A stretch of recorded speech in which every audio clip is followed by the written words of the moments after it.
margaritas. Before we get super started, what you need to do is to get a piece of paper. Take a piece of paper and fold it so that you have two sides that you don't see through. Little piece of paper, and get a marker or sort of a thick pen. And this is, and then you're going to put this aside. But what you're going to do on the first side is to do this. Make a happy face, and you can personalize it if you want. That's on side one. And then when you flip it around, make a sad face. Okay? So everybody has to have your own version of this. Happy, not so happy. I feel unprepared due to my lack of having paper. Oh, I know how that feels.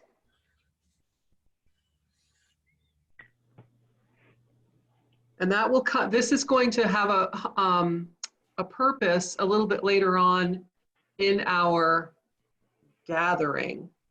And I think, should we wait a minute more for everybody? I think so. I just have to turn off Teams. I'm supposed to be in a team meeting right now. Okay. And all of their chats are popping up on my screen, so I just turned that off. Okay. Here comes Stacy. I just heard from Stephanie a few minutes ago that she is not feeling well and will not be able to make it today. Okay. So if Tara and Naomi can join us via video, that would be lovely. So I just wanted, this is Naomi. I unexpectedly had to get an application to a grandmother, so I'm traveling. And if you guys don't mind, I'd love to listen in until I get to my desk.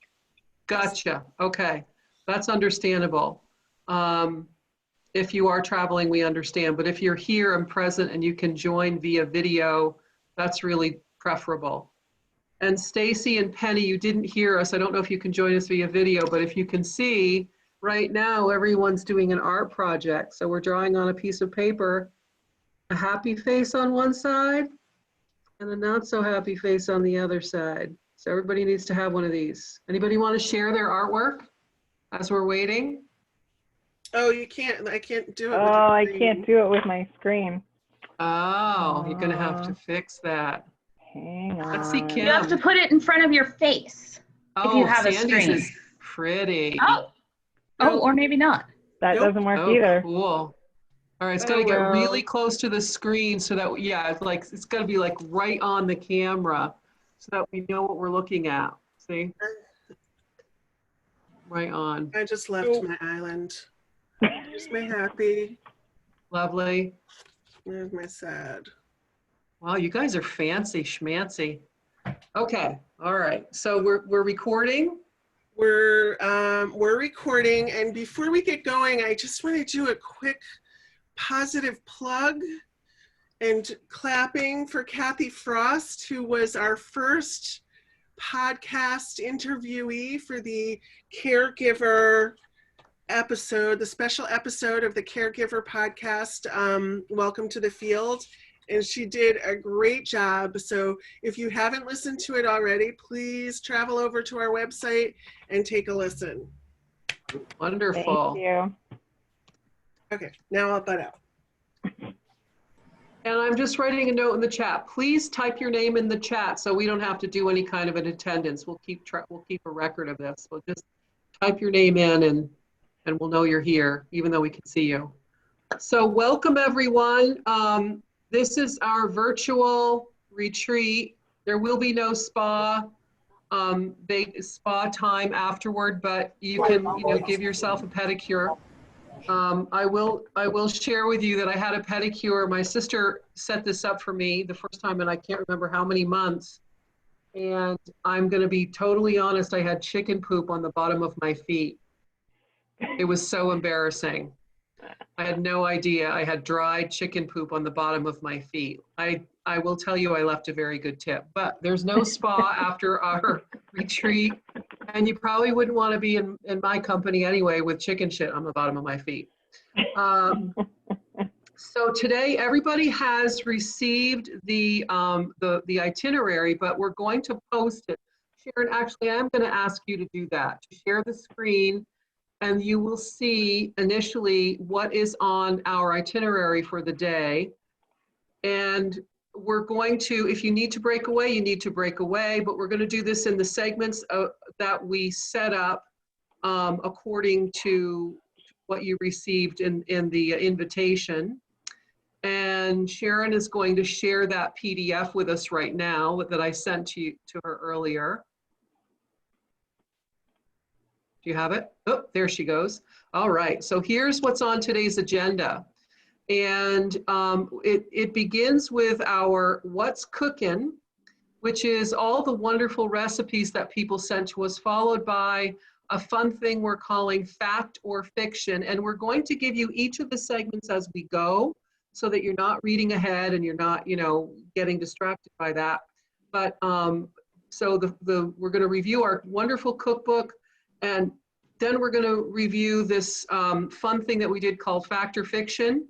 You may take a little bit of a break at that point, come back with everyone's bucket list and have a conversation about that.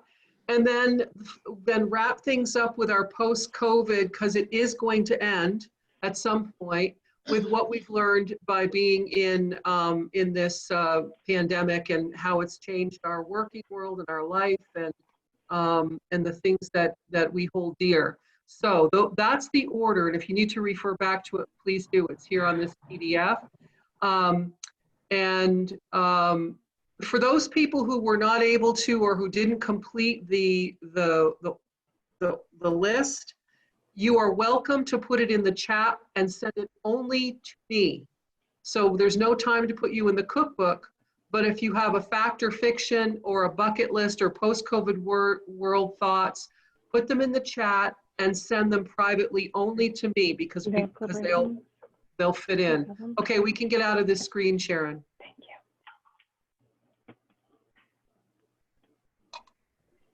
So does anyone have any questions? Okay. So the next thing that we're going to do is to share with you, and Sharon's going to bring up the PDF of the cookbook, and there were some really awesome, hello? We have the video first, Mary. Oh, that's right. I'm sorry, yes. So we have a little video. This is just, thank you. Yep. Then we'll do the cookbook. The video is just kind of to welcome us today in a way that you may be welcomed if you were traveling, which you can't do. So we're going to let this virtual excursion set the tone for the day. Ladies and gentlemen, top evening to you. Thank you for coming out and joining this evening over to Iceland. Our flight time is going to be 2 hours. In command of our aircraft tonight is Captain Justin. He's assisted this evening by First Officer Michael. Your cabin staff, George is in the back of the aircraft, Chris at mid-cabin, and Robert up front. We're going to ask you at this time to direct your attention to the flight attendants. We're going to point out the safety features of the 737-700 series aircraft. Now, ladies and gentlemen, in the event that you have not been in an automobile since 1942, we're going to show you how to fasten these seatbelts. Watch closely. Do this. To unfasten it, you do that. That seatbelt needs to be low and tight across your hips, just like the hot pink Speedo I'm wearing tonight when we get to the hotel hot tub. Folks, you don't like the jokes of service tonight? 6 ways out of this airplane. Feel free to use them. There's going to be 2 forward exit doors, 2 overwing window exits, and 2 rear exit doors. There's signs on the ceiling. There's disco lights on the floor. They're going to lead you to these exits. Now, in the seat back pocket in front of you, it's a safety information card. You'll want to read it before you need it. It outlines the safety features of this particular aircraft. Now, in the unlikely event that our captain decides to turn the Love Airlines Southwest Airlines into a cruise this evening, we'll instruct you how to remove the life vest from beneath the seat. Ladies and gentlemen, it's a life vest. It's not a toilet seat cover. It goes over your head. You bring the black strap around your tiny little waist. You snap the 2 ends together and pull to tighten. To inflate the life vest after you exit the aircraft, you pull down on the red tab. Those of you that have to do absolutely everything the most difficult way, and those overachievers, will you blow into that red tubing located at the shoulder? The very best of luck to you with that, but then keep kicking and paddling over to the cabin shore. We'll be behind you shortly. You're going to be able to recognize the cabin staff. We're the ones toting that liquor kit. Now, folks, the gentlemen are passing through the cabin at this time because simply and frankly, we do not trust you. We have trust issues. We're ensuring that your handbag is beneath the seat. Seat back, service tray, full upright lug position. Your handbag all the way underneath the seat, and that your cellular phone is being used, not for texting or for video at this time. Ladies and gentlemen, thank you again for traveling with us. This is a non-smoking flight. If you have to have a cigarette this evening before we land, we have 2 entertainment lounges for you. One's out there on that left wing, the other one directly across the hallway on the right wing. You think you're talented enough to light it, you can certainly try and smoke it. But the rest of us, we're going to enjoy 2 feature films this evening, Gone with the Wind and Bye Bye Birdie. Very simple, very easy. Don't be naughty in the potties and leave the webcam alone in there or you end up on YouTube next week. Folks, $2,200 for tampering with the smoke detector in these lavatories. And you know if you had $2,200, you'd be on American Airlines back over there to Iceland this evening in first class. Now, the gentleman and I, we certainly wouldn't have shown up for work tonight if we'd anticipated a decompression. But in the event of a decompression, 4 saffron yellow buttercup mask designed by Gucci and Martha Stewart, where they're going to drop from that compartment overhead. And to start the flow of the alcohol, you have to first stop screaming. You have to let go of the person next to you. You reach up and grab that mask, fully extending the plastic tubing. You place it over your big nose and mouth, and you continue wearing that mask and breathing normally until otherwise notified by one of your 3 fabulously dressed flight attendants. Now, ladies, if I can have your attention again. Ladies, for those of you traveling with someone that's going to need your assistance, and ladies, you know whom I'm exactly talking about. Yes, ma'am, him, that very dear husband of yours. Darling, when the masks fall, you may want to take my advice. Sit back, relax, think about it for a bit. Some more diamonds. For those of you traveling with your children, why? And for those of you back there traveling with 2 of your children, what in the world were you thinking tonight? When those masks fall, put the mask on the bright one. That one's going to contribute to your retirement most successfully. Folks, we thank you so much for sharing your night with us. Do us a favor, sit back, relax, and enjoy our in-flight hospitality. Or you can sit up and be tipped. That choice is yours. The pleasure to serve you tonight, it is most definitely ours. Now, we've got one final message for you before we depart. We love you. You love us. We're much faster than the bus. We hope you enjoy our hospitality. Marry one of us and you'd fly free. 2 hours to think about that wedding proposal, but you need to know one of us is a little higher maintenance than the other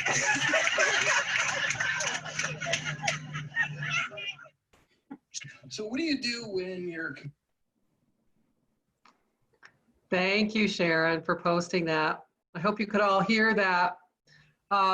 So, setting off our mood for today, everybody has so much on their plates, and the work that we do is super serious, and it's real important to find, I think, a point at which you can kind of enter something with a little bit of lightheartedness and a sense of humor, your sense of humor intact. It makes work a lot better, and it makes life a lot nicer. So, anyway, hope you enjoyed the video. What we're going to do next is open up our cookbook. Thank you to everybody who sent a recipe, and they were all awesome. And the order in which they appear is where, as the person that we're going to ask to share, tell us about your recipe and about what inspired it and why it's meaningful to you. So Sharon's going to bring up the PDF of the recipes, and I'm going to actually we're going to attach it so that you all can download it in the chat. So Sharon, if you could add the PDF to the chat that people can download later, and I can also forward all this to you a little bit later on too. But if you look on the cover, it's interesting. I started with handwritten recipes. I just grabbed pictures from all over the internet. And then as you were submitting your recipes, a lot of you just submitted the handwritten recipe that you had from, your mother, your grandmother, or somebody else. And what is so fun to look at is that some of them are so well used, you can see the little splotches of oil or something that was stuck on them, and that's exactly how a well-loved recipe gets used. So we're going to move ahead to page 1. I don't know if you can do that, Sharon. Yeah, okay. So the first thing up, is this page 1? Yes. Yeah. Okay. I guess I can't. Is Kim, tell us about your recipe. And that's not your grandmother. I just pulled some fun photos. Sorry, I couldn't get it to unmute. So my grandmother would make these cookies that my mother called ugly cookies. Apparently she had bridge club every month, and the only time she made the cookies was when the bridge club was coming. And my mother was only allowed to have one. They were called tea wagon cookies, but my mom thought that they were ugly, so she called them ugly cookies. And it's now a family tradition that every year when my sister makes all of the Christmas cookies, she makes ugly cookies to share. Is this something that, do you do like one of those big group things where you divvy them up and everyone takes some home, or do you just bring them to the parties and such? No, just my sister makes them. I hate to bake, so I just like to eat them. Awesome. And do you only make them at Christmas time? Well, whenever my sister feels so moved to make them, but usually at Christmas time she does. Yeah, cool. Yeah. All right. Well, I think maybe we should have a contest and have people try out some of these recipes and see if they match up with what your individual memories are. Thanks, Kim. Let's move to the next page. Wendy. Sorry, had to unmute myself. This recipe is from my grandma, and the recipe is out of a cookbook that my grandma gave to my mom in 1960, where she had written her like a cute little poem to my mom from her mom. And then in 1981 or 89, I don't remember what it said, my mom then wrote me a poem and gave me the cookbook. So the potato pancakes really come from my grandma. So when she would come visit us in the summer, she would make these. Very cool. And I grabbed a photo. I don't know if yours, how they shape up, because they're very different. There's so many different recipes, but these looked really yummy. So I put that photo next to your recipe. I hope that's okay. Yeah, that's fine. Yeah, cool. All right, let's move on to the next one. Ellie.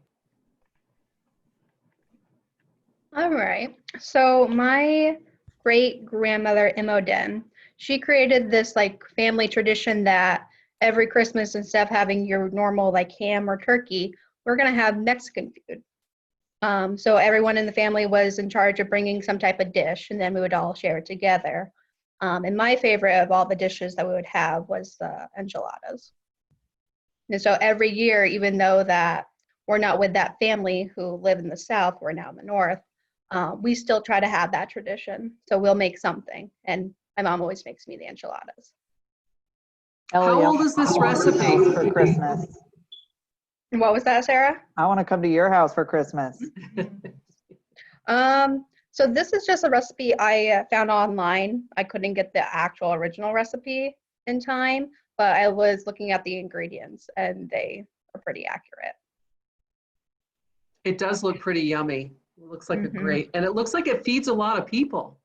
Oh yeah, because usually we have like a good 20 people that would go, but now that we no longer live there, it's just the inner family. Cool. And there's who was from the South in your family? That was, sorry, my phone's going off. My dad's side of the family all lived in the South. And so about 8 years ago, we relocated to the North. Cool, interesting. What state? Georgia. Nice. Thanks, Ellie. Thank you. All right, let's move to the next. Before I do, I want to say I have almost this exact same recipe box. It's ancient. Oh, this looks good. Sandy's Donuts. So this is a recipe from my mom, and she used to make these donuts when we were kids. The picture there with the angel on it, that's the actual recipe that she had written. And we didn't usually do regular donuts. We always had the chocolate donuts, and she would do a clear glaze on them with confectionery sugar and stuff. So they were really good, and we always loved it when Mom made chocolate donuts. How many would she make at a time? I think she did a double batch each time she did them, because there was the four of us, my mom and dad and my brother and I, and then there was my grandparents in North Hyde Park, and then my other grandmother down in Johnson. So she'd spread the love around and take donuts to everybody. That's great. That's cool. It looks like a good recipe. And again, the photo that is above the original recipe is just one that I grabbed. So it doesn't reflect the clear glaze, but those look good too. And these are fried donuts. They're not baked. Right. Yeah. Cool. Thanks, Sandy. All right, next recipe.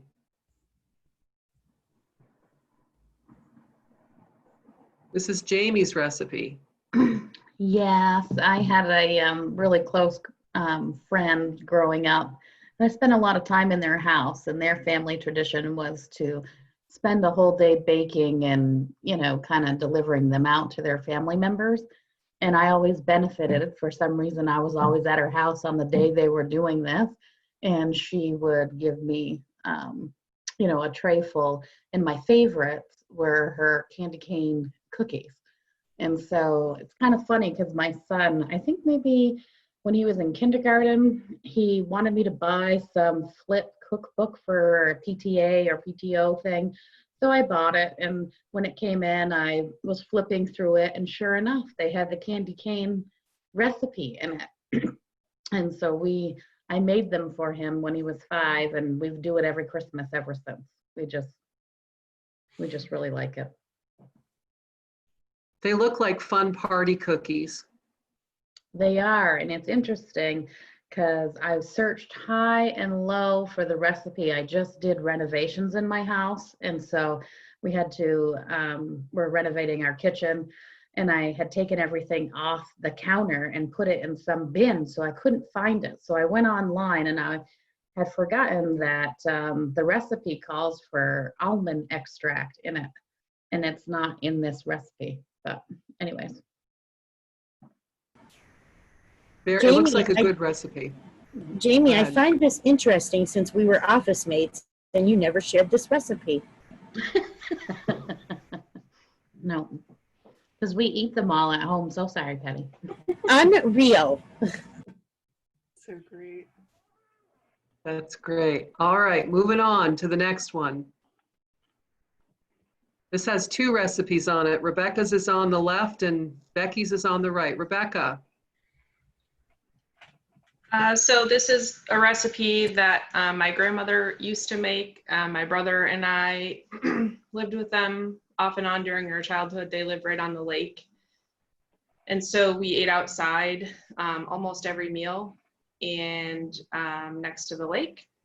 And a friend of mine from grade school who used to come and visit me there at my grandparents' recently texted me out of the blue and said that she could really go for Graham's bean salad. And it made me, prompted me to start looking through my grandmother's recipes a couple of weeks ago. There are hundreds and hundreds of them, and I finally found it. So here it is. It's a good recipe. It's a good summer recipe. I love green bean salad. So I have a question about it. So the navy beans, obviously, do you have to soak those the night before?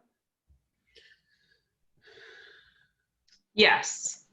Okay. Well, it depends. You can buy canned that are, you don't have to soak them.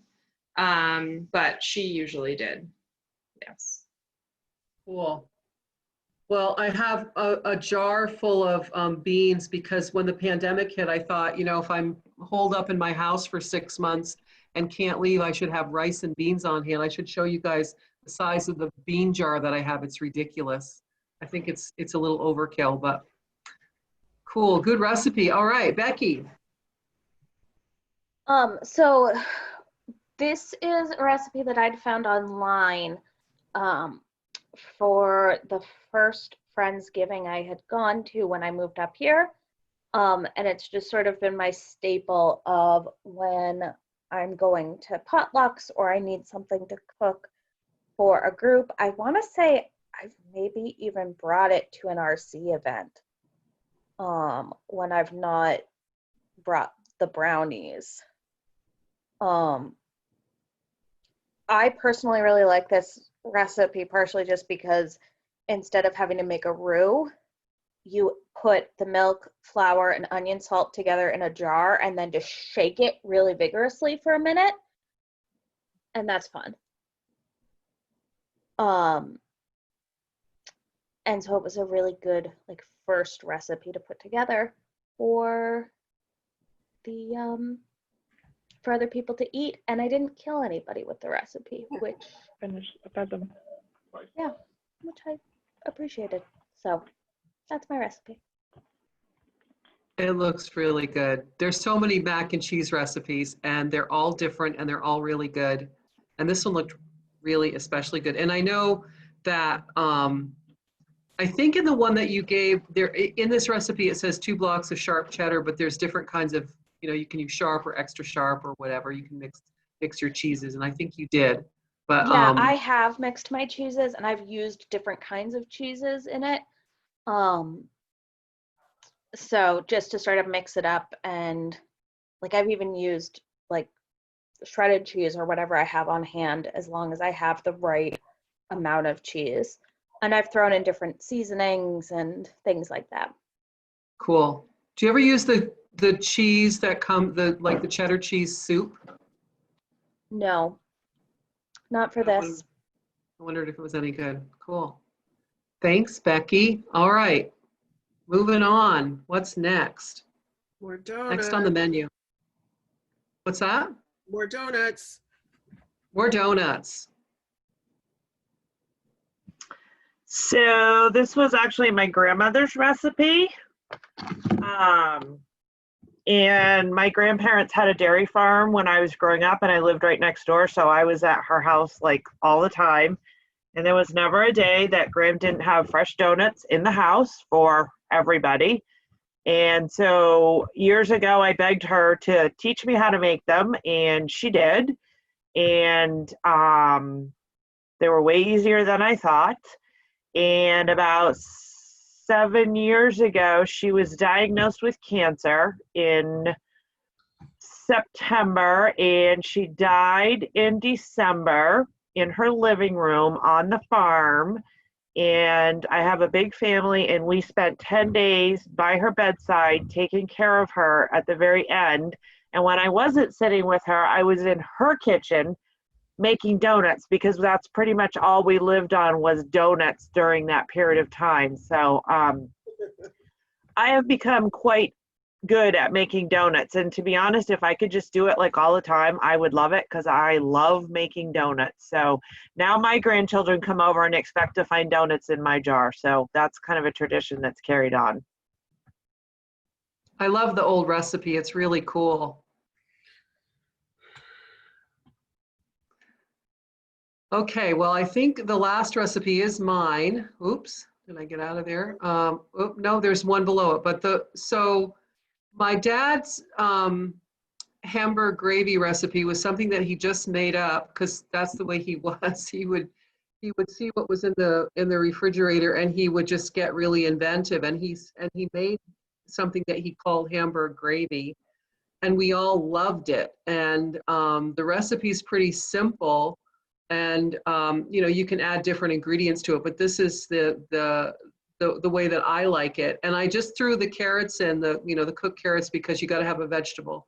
So, and potatoes don't really count. So I thought that would be kind of an interesting addition. So I'm going to share, the other thing about my dad is that my grandmother, his mother, won a Pillsbury Bake Off, and she flew to California, and she was part of the competition and won a stove which she had in her kitchen for like 30 years until she died. She won it in 1958 and died about 1980.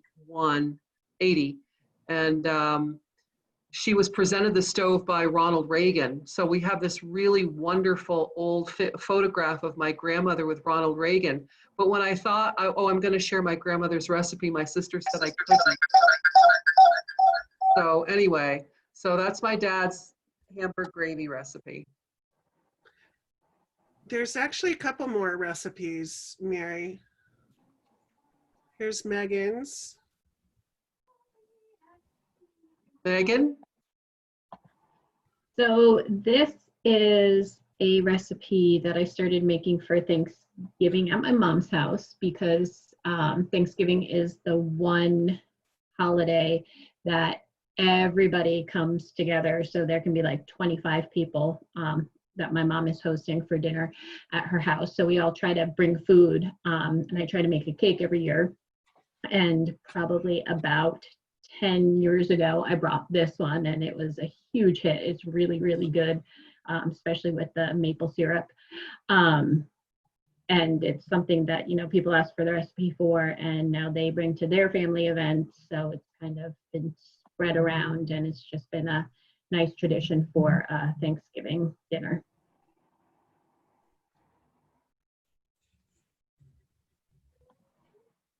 It really does look yummy. That's what I'm definitely going to try. I mean, it's perfect for this time of year too. Right. It's awesome. It's great. Thanks, Megan. Alana. I think you're here. Are you here?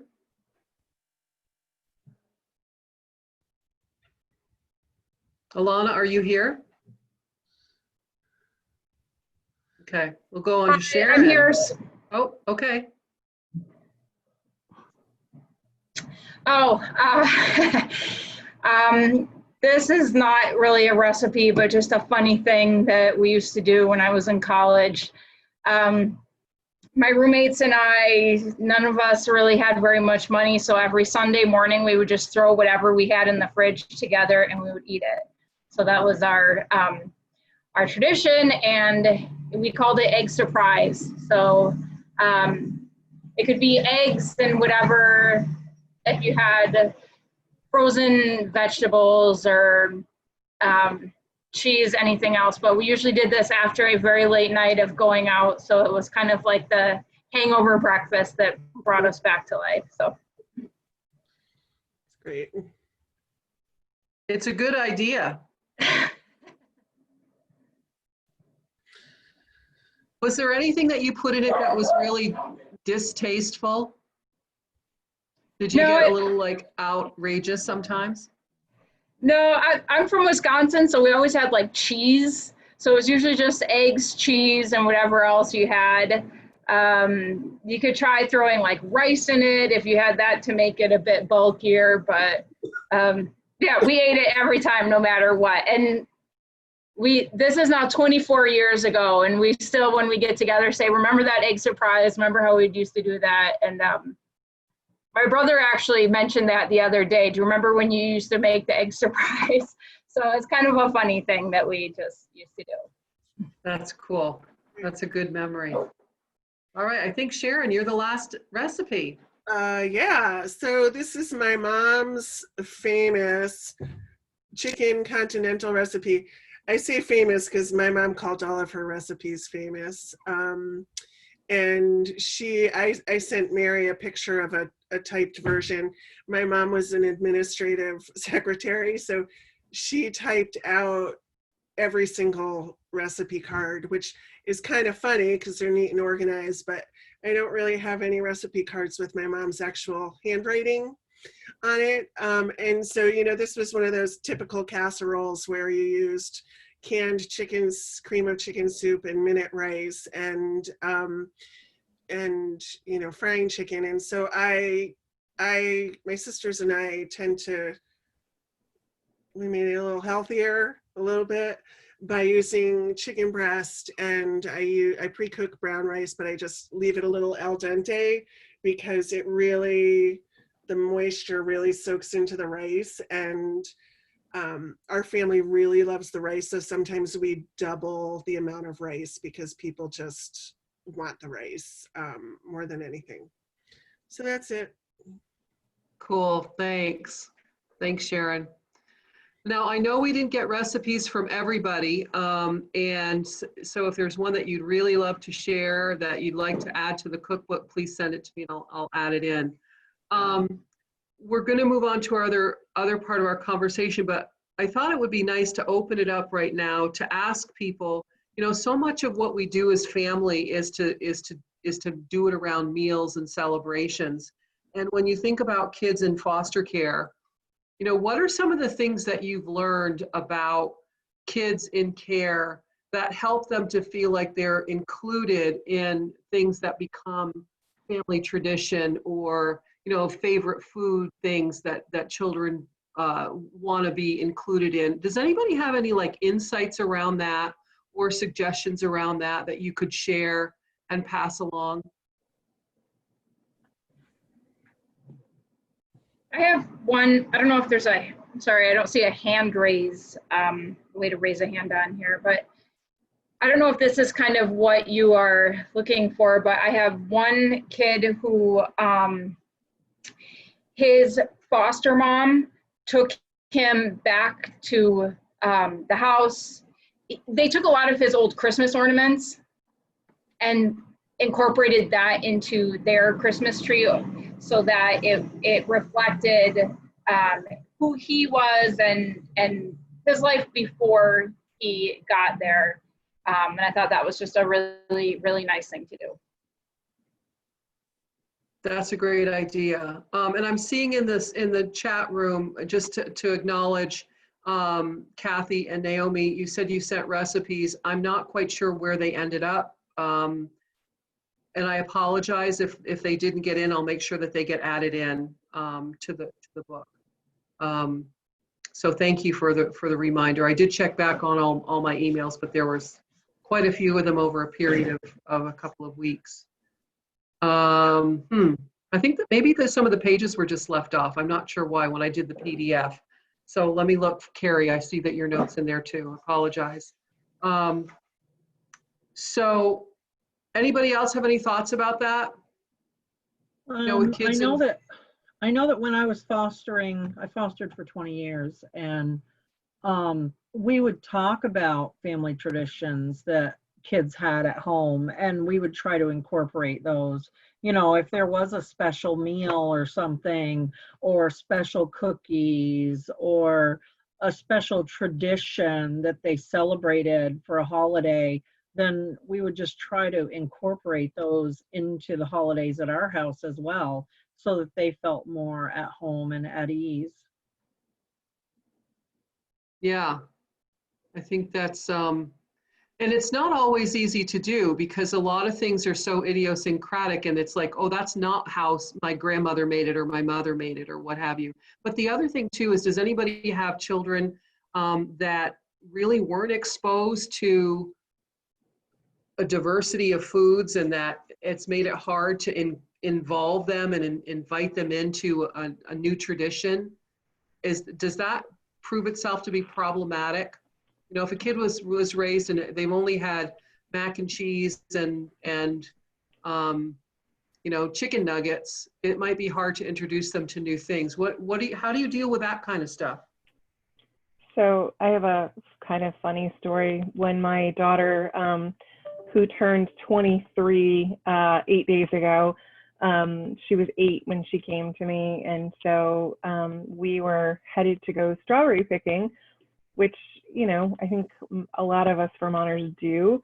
So we're in the car driving there, and talking about strawberry picking and what my other daughter wanted to make with them, and how much fun it was to pick them. And Keisha very, very seriously says, "So will I get a ladder?" And I'm like, "Will I get a ladder? Like, what do you need a ladder for, hon?" And she's like, to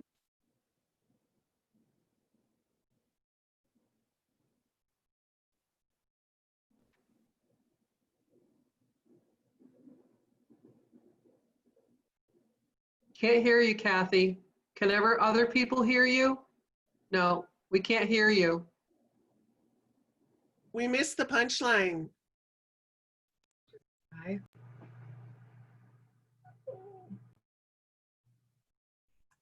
No. Kathy, we can't hear you. You guys hear me? Now we can. Yeah? Now we can. Okay, I can't hear you. So anyway, it was just really interesting to know that, I didn't know how strawberries grew, and was therefore really open to trying lots of new things, which Kathy, we missed everything from why do we need a ladder? That's where we lost you.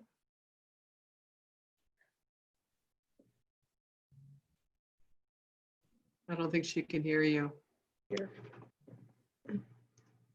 Kathy, can you hear us? I think she just bounced. Oh no, she's here. Oh, all right. Maybe it's, write something in the chat and let her know. Oh yeah, thank you, Becky. I want to say, if I know where Kathy's story is going. So my son is dating a young woman who grew up in foster care. And just this year we were going strawberry picking, and we were like, we're going strawberry picking. And, we were so excited. And on the way there, she said, I have no idea what strawberry picking is. I don't even know what you're talking about. How do we do this? And it was, I had this like, oh gosh, just perspective of, I don't know why, but I thought everybody had this experience, and she didn't. And we had so much fun, and she just thought it was like the best thing ever that you could just like go to a field and fill a basket with strawberries. So that was really cool to share that with her. That is cool. I know, when I was growing up, we used to have this dish that my mother called pote chinois, and we grew up eating it all the time. And that's what I knew it as. And when I went to school, somebody, I went to the school cafeteria and they were serving food, and I said, "Oh, they have pote chinois." And my friend said, "What the heck is that?" And they said, "That's shepherd's pie." And I said, "Well, no, it's not. It's called pote chinois." And so I didn't know there was something called shepherd's pie until I was exposed to other kids who, my mother was French. So she, when I was really little, a lot of things were bilingual. And she would refer to the things that how she learned certain things. And so that's what was normal for me. So to transition into what the normal vernacular was took a little bit of doing. But the other thing about that is eating certain ethnic foods. Like, I don't know, has anyone had blood sausage? Rebecca, Joan, Sharon, everyone's like, ugh. Naomi, I mean, that was something that I was introduced to. It's like, you don't feed a 4-year-old blood sausage. I don't know about you guys, but I just think that's cruel and unusual punishment to give your 4-year-old blood sausage. But that was normal in my household because that's what my mother grew up with. So for her, it was a delicacy and she loved it. And I was like, oh my God, trying to kill us. But anyway, those were cool. So we're going to move on. Does anybody else have any other thoughts, or, how do you turn family dynamic and family traditions and make those welcoming and sustain your own sense of your own legacy and family history? Anybody have any other thoughts about that? You talked about kids not wanting to eat certain things because they only have been exposed to certain items. And I know that's been the case with some kids I've had, and they, we always say to them, well, we'd like you to take a no thank you bite. And so they take one bite and then they're allowed to say, no, thank you. I don't like that. I don't want to eat anymore. And that's fine. But we do ask them to take the no thank you bite to try it. And they usually are really, they're game with it. They're like, yeah, I'll do that. I'll take one bite as long as I don't have to eat it all if I don't like it. So yeah, the no thank you bite is a great thing. That's a great idea. I love that. I'll have to write that down. Pinkelwurst. Nice, Sharon. That sounds even more appetizing. That's a cool idea, Sandy. Thank you. All right, we're going to move on. We're trying to do these in approximately half-hour bites, and we're a little bit over that. But our next item, which I'm going to ask, oops, I didn't mean to do that. Stop. Can you, I'm trying to get out of here. Sharon? Yeah. Okay, I'm going to stop. The next thing, and I'll just have you do it because it's just easier, is to bring up our next item of what we're working on. And this is where these lovely little images are going to be important. Okay. Oop. So the next item is, that's, okay. No, I sent you the wrong file. All right. Let's get out of that. Apologize, a little technical issue here. And I am going to share my screen. And what I will do is pull up this. Can you all see? Oh, no, I did share the wrong thing. All right, never mind. Okay, this is the one that we want. This is the fact or fiction hour. You guys ready for this? Okay, so in front of you, can you all see this, my screen? Could you make it a little bigger? Could you expand the screen so it's a little bigger? Can you see it? It's full screen. It doesn't look full screen here. Okay, don't worry. Can you see it? Can everybody see it? We can see it, yes. Is it just that it should be a little bit bigger on the screen, like if I made it that big? That's better, thank you. That helps? Okay. So the first item, so I want you to look across. It says fact or fiction. And your role, and you can just do this on a piece of paper in front of you. What you need to do is to write down, is the first item over here, is it a fact or a fiction? And you have to identify who it belongs to. Whose fact is it? So, and then if you get it correct, which we will summarize afterward, then you earn points. And the person who gets the most answers right gets a $25 gift card. What? So pay close attention. This is how you get to know your coworkers and your peers and get to understand what an incredibly diverse and interesting group of people this is and all the talents that are here. So without further ado, I'm just going to give you the first example. Is the first fact or fiction is, because of an unusual birth defect I inherited from my mother's side, and I can't read it, I have to go all the way over. And because of my mother's side, me and 3 of my cousins all have shorter pinky fingers on each hand. You guys get that? Mary? Yes. I wonder if it might be easier for you to email us the spreadsheet so we can read it on our end. Yes, I can do that. All right, let me get out of here. And we will go back to the full window. Sorry about this, you guys. So I'm going to, do you want me to put it in the chat?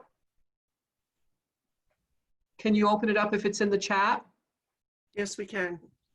Okay, so I'm going to attach the file. Ugh.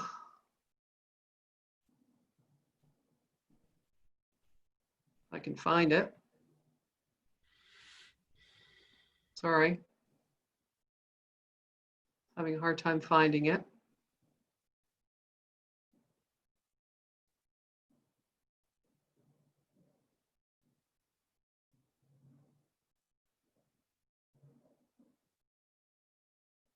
Okay, I can't get into it for some silly reason.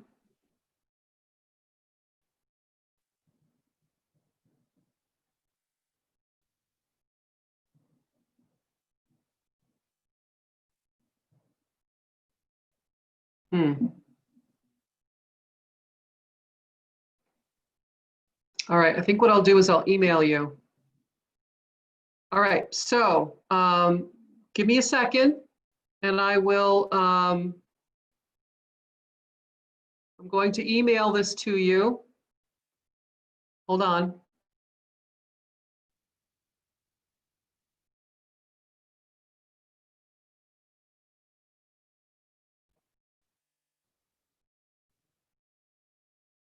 Okay, I'm going to forward this all on to you. Please do not open it up except for the thing that we're working on, okay? So let me just send this out to everybody.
Mary, did you put me on the email too? Because it hasn't come through here. I'm still Okay. still hooking things up. I just want to make sure I've included everybody. 3, 4, 5. I got. Okay, let me make sure. Becky, Carrie, Crystal, Carrie, Megan Jones, Sarah, Ellie, Andy. All right, I'm sending it out right now. If you don't get it, let me know.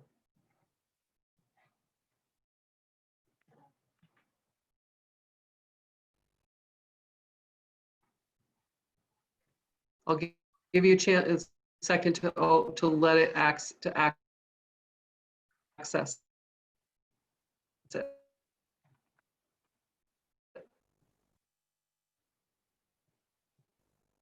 Did it come through?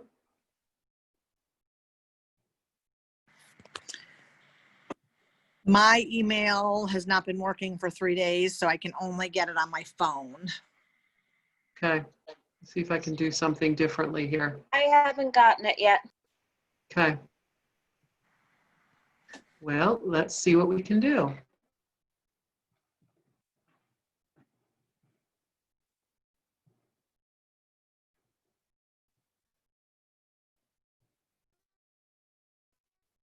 It should be coming through.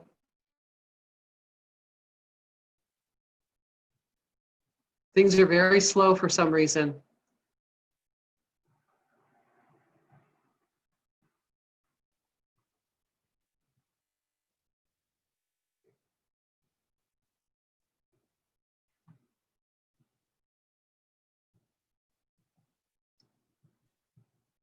Not yet, Mary. I don't know. I'm not sure. Oh, okay, hold on. Let me just okay.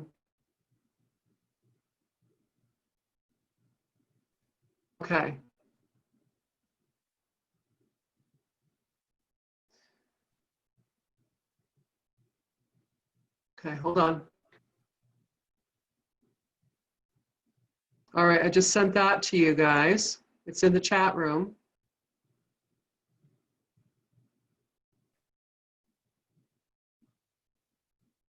Do you see it? Oh, it's saying resend.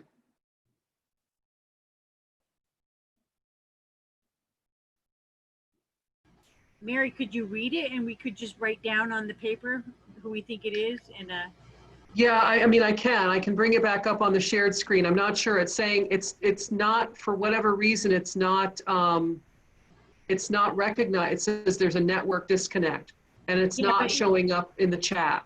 if you don't bring it up on the shared screen, we can see who's here. So we can like have names in front of us, because I think it's hard to memorize everybody that would have sent it. But when you put it up on the screen, it blocks it so we can't see each other. I know, but I can't. Okay, I'm not sure what to do here. Hold on a second.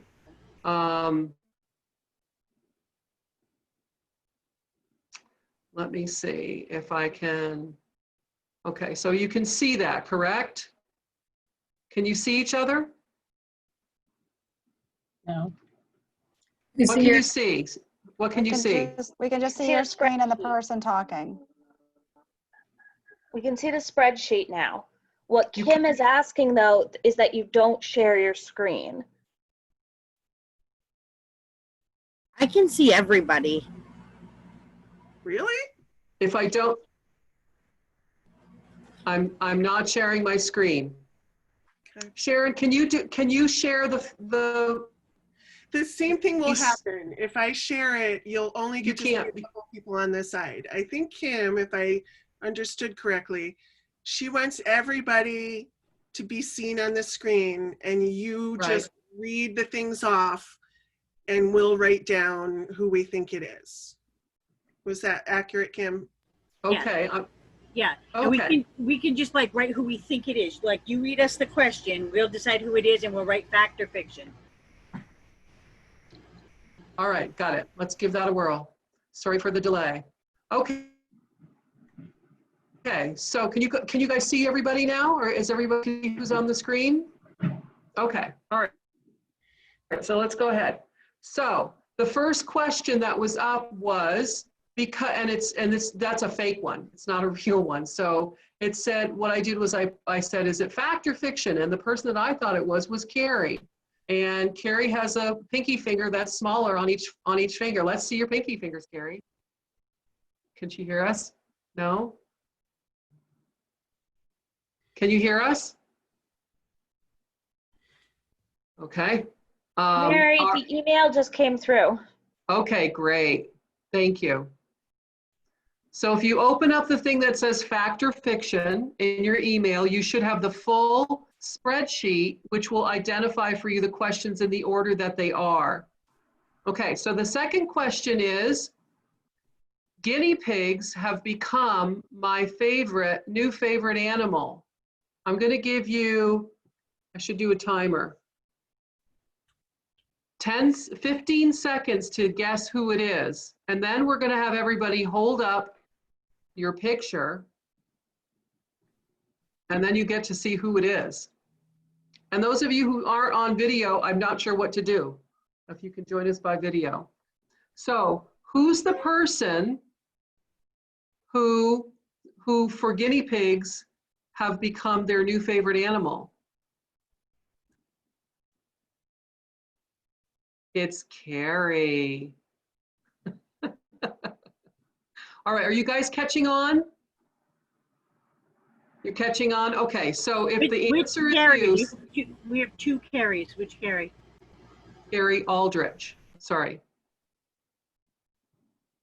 All right, Carrie, do you want to talk about your love of guinea pigs?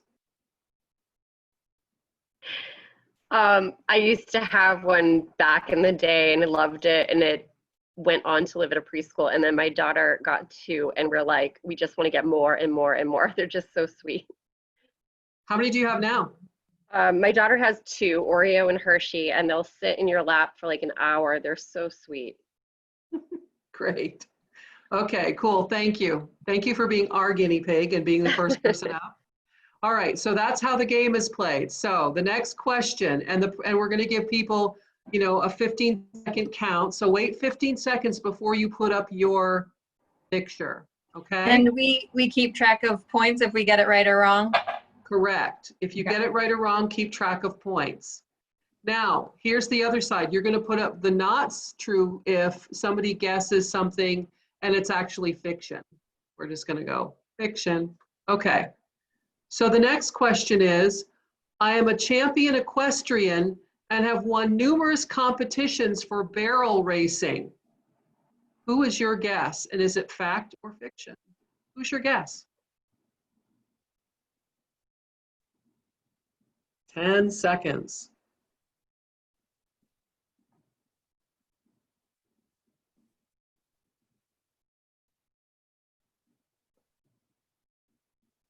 Shall the person who was a champion equestrian reveal themselves? It's fiction. There isn't one. All right, next one. I am an artist. 10 seconds.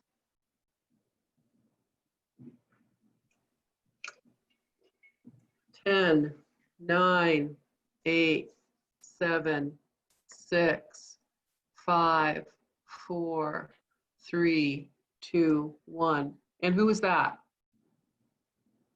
Sharon and Sandy are both artists.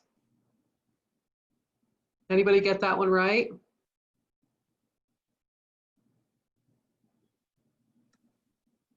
All right, next I question. said Sandy, but I didn't say Sharon. That's okay. I just want to clarify that I'm a hooker. That's what kind of artist I am.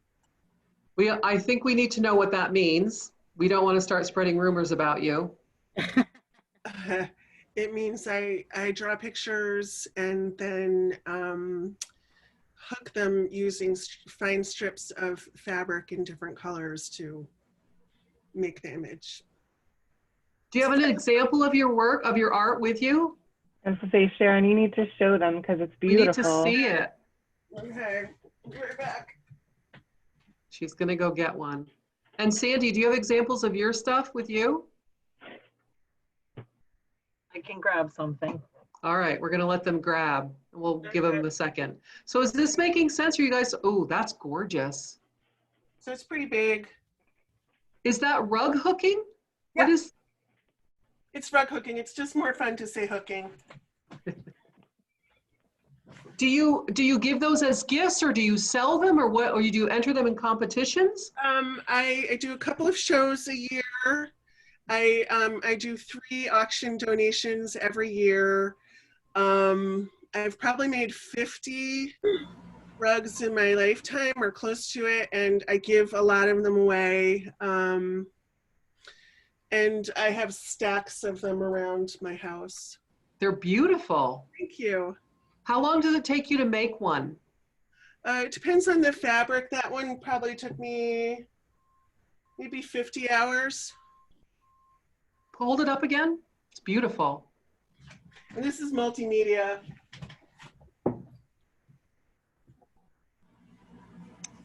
Wow. That's gorgeous. Thank you, Sharon. Sandy, what have you got? Show and tell. Okay, so this is just a drawing that I did. I also do quilting and I do all kinds of things, but. Hold Oh, it closer. Wow. That's beautiful. That's all, it's colored pencils. Do you frame them? No, they're just in a book that I have, and you know, I have, like I say, I have quilts.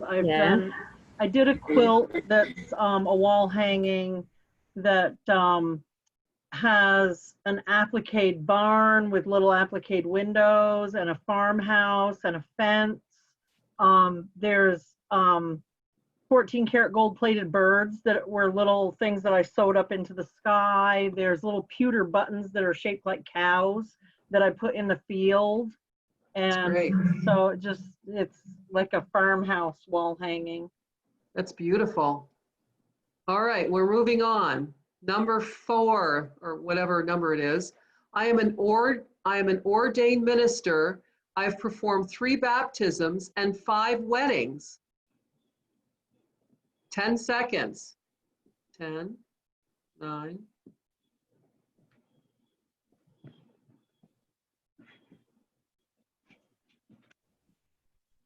All right, does the person want to reveal themselves? It's Rebecca. It looks like some of you knew that. Yeah. When was the last wedding that you did, Rebecca? Last summer. Yeah, you're not able to do any this year, huh? No, I haven't done any this year. No. Do you have like traditional wedding vows, or do a lot of people do their own thing? Most people have asked me to write something or to develop them kind of based on knowing them. So, you know, like I had friends that it was each their second wedding, and they sort of had some thoughts about starting a new chapter, and someone wanted me to incorporate their dog. So I just kind of personalize to what they want. Very cool. Very cool. How long have you been a minister? 13 years. Wow, that's cool. All right, did anybody get that one right? Cool. All right, the next one is, let me see, let me pull it forward here. The next mystery is, I am friends with Max Gale, the actor who played Wojciechowicz on the sitcom Barney Miller, and who was now on, let me see, okay, on the sitcom Barney Miller, hold on a second, and who is now, until his character recently died, on the soap opera General Hospital. Okay, I'm friends with Max Gale, the actor who played Wojciechowicz on the sitcom Barney Miller, and who is now, until his character recently died, on the soap opera General Hospital. Okay, 10 seconds. Fact or fiction?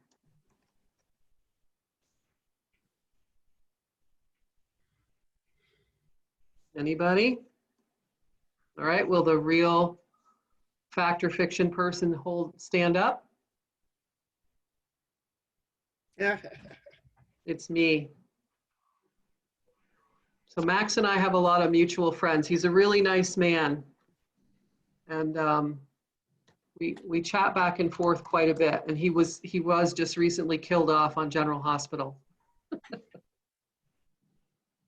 All right. So next one is, I am Nini to 6 grandchildren. I hope I pronounced that right. Who is Nini to 6 grandchildren? 10 seconds.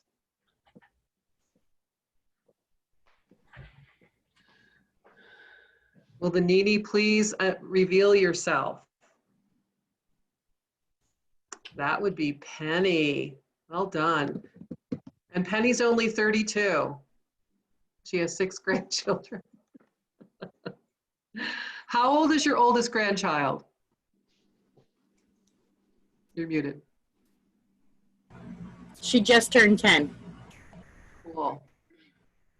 And my youngest will be 2 on Sunday. Wow, that's cool. Do they all live close by?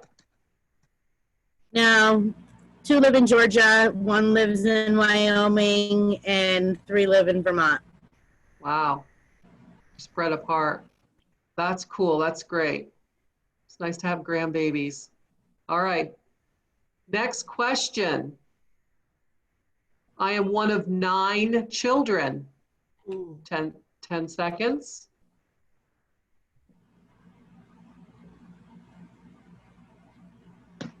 Will the person reveal themselves? It's also Penny.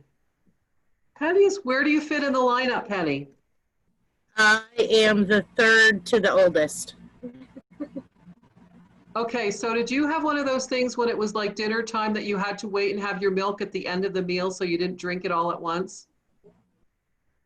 Because that's we unfortunately weren't all raised together. Got it. Well, that made it better at dinner time. Okay. All right, so the next question is, I am the local swing producer for the VPR radio show, The Moth. Anybody? 10 seconds. How are you guys doing with your guesses? Are people getting them pretty well accurately? No? It'll be interesting to hear what you think who the person was. I will go through that in a little bit. So, who's the local producer for The Moth? Sharon. That's such a great program. How long have you been doing that, Sharon? 4 or 5 years. I've been involved with them for 5 years, but probably only the swing producer for 4. What does a swing producer do? It's like the assistant producer, but for some reason the Moth calls it swing. So you show up at events and help make the event happen? Is that what that means?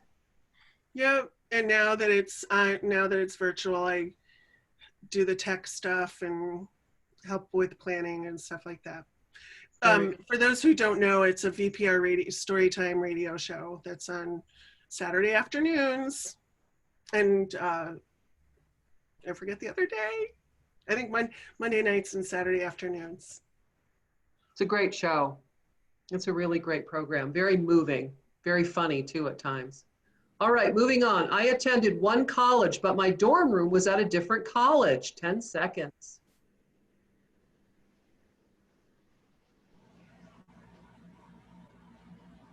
Okay, here's the reveal. It was Kim. So explain that one, Kim. The school that I went to, they accepted more students than they had rooms for. So 3 weeks before I was supposed to start, I got notice that there was no room for me. And so I was in a bit of a panic, but 3 days before our school was supposed to start, the school let us know that another college that was in the same town had extra dorm rooms. And so there were 10 of us that were housed at a completely different school. And it was about 3 miles from the campus. So they had to send transporters for us periodically throughout the day. That's it. What school was it? It was Notre Dame College in Manchester, and where I lived was at Hesser. Wow. That sounds like it was kind of stressful at times. It was fun, but we caused a lot of trouble, so we became known as the Hesser girls. And so whenever something bad happened, they assumed that it was us. They were probably fairly accurate. It's a great story. All right, next one. I collect postcards for every place I go on vacation to. Who's the postcard collector? 10 seconds. All right, the reveal. Ellie, where's the most exotic place you've been to? I went to Paris last September. Oh, wow. Do you speak French? Not really a lot. Luckily, the person I went with was fluent. Otherwise, I would have been screwed. Because even eating wise, like there's no like English menu and you order it in French, and I would have just been panicking. Did you love it? Oh, I loved it. Would never live there, but I loved it. How many postcards do you think you have in your collection? I travel a lot. So I would say it's like up in the 40s. Wow, that's a lot. That's cool. That's a great thing to have as a keepsake. And it's portable. Exactly. All right, so moving on. I danced with Michael Franti. Make your guesses. 10 seconds.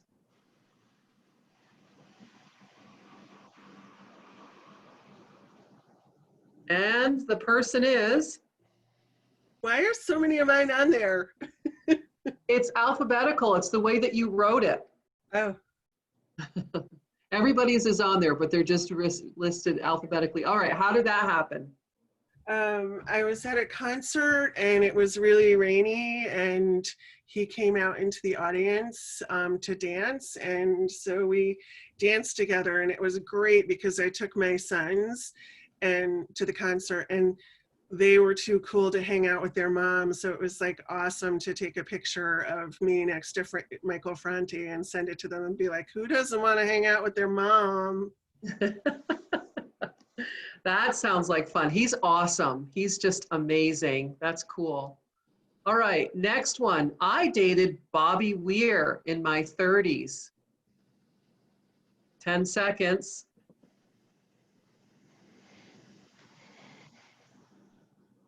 Anybody?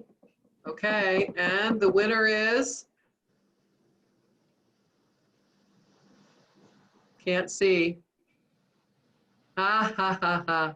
It was Joan's fictitious wishful thinking. Was it wishful thinking? It was wishful thinking. I did get to touch his leg one time, though. I was right up next to the stage and looking right up his shorts, and I loved every minute of it.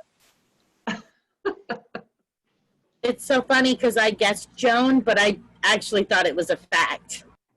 I thought it was a fact too. Did you both guess Joan? Yeah. I think it's going to have to be your new fact, Joan. We're just going to go along with it with you. That's a cool story. All right, the next one is, I dated Tom Cruise when we were both students at Johnson State College. Tom Cruise went to Johnson. Anybody? 10 seconds.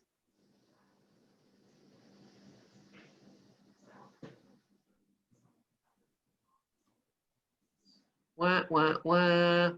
Okay, it's half true because Tom Cruise actually did go to Johnson State College. I actually went to Johnson State College, but I think he was there. I don't remember him being there, and I never met him. So it's a lie. All right, next is, I enjoy gardening. Oh, that could be a lot of people, but let's see who wrote it down. Okay, reveal. It's Joan. Joan, do you have pictures of your big carrots? They were huge. They're mutants. No, but I do have huge carrots, and I've got a boatload of tomatoes right now that are all ripening. I had to pick them green, and now they're all ripening all at once.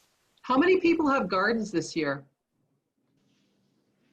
Yeah, it's like garden crazy. I mean, it's great, but Joan has an awesome garden. All right, Joan. Okay, the next one is, I go cliff climbing every summer off the coast of Maine, almost into Canada. That's kind of scary.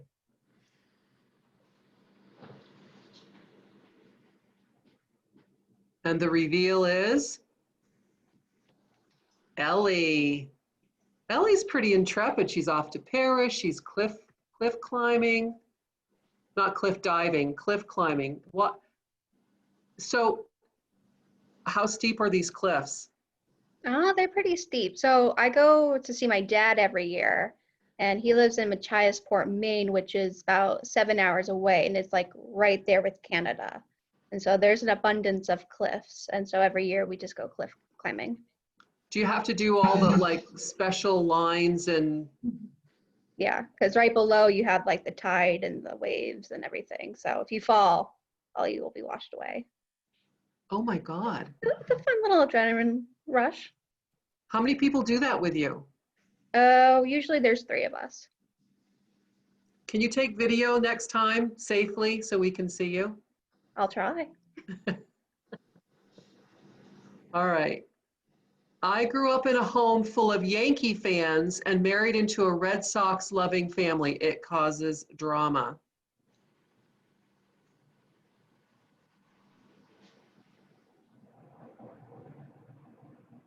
Okay, reveal.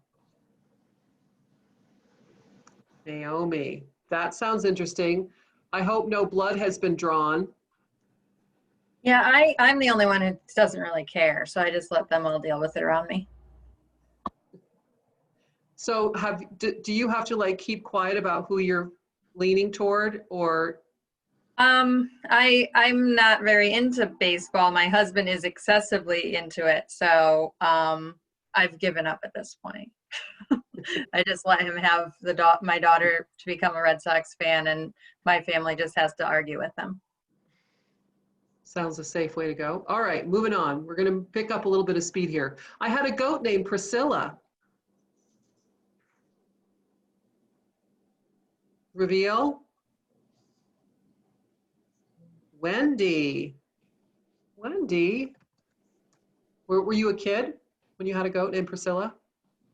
I was a kid and I was always horrified that we had a goat. But when she came, we named her Priscilla. And when she got older, every time my mom would go into the barn and get hay, Priscilla would like ram her in the butt. So eventually my mom never went back into the barn. And that happened like all the time, but just to my mom. That's interesting. Priscilla the goat. I like goats. I want to have goats. Okay, I had a very serious conversation with Kid Rock about Scooby-Doo. That's a fun one. Reveal. Okay, Kim, explain that one. I was on a cruise and Kid Rock was on the cruise as well. And so I was in an elevator and he had his porn star girlfriend at the time with him. And the conversation was whether or not we preferred Scooby-Doo pre or post Scrappy. And Kid Rock and I both preferred it pre Scrappy-Doo. And his girlfriend was a Scrappy-Doo fan. Did you get a picture with him? I did no not. autograph? I didn't even ask. I just got so enthralled with the conversation that it didn't dawn on me to even ask. All right, I had my honeymoon in Alaska.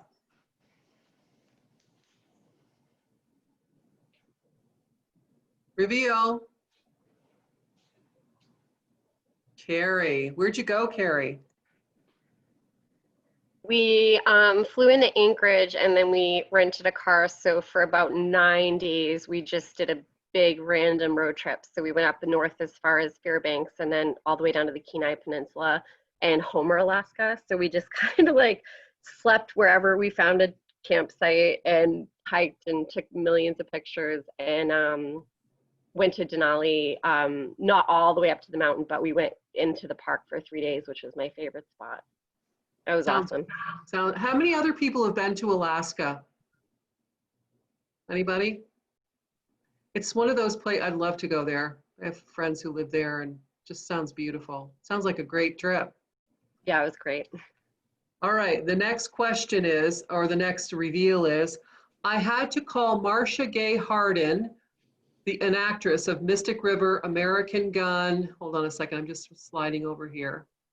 The Mist, and Into the Wild, to get permission for our summer camp to take her daughter to see Harry Potter and the Deathly Hallows Part 2.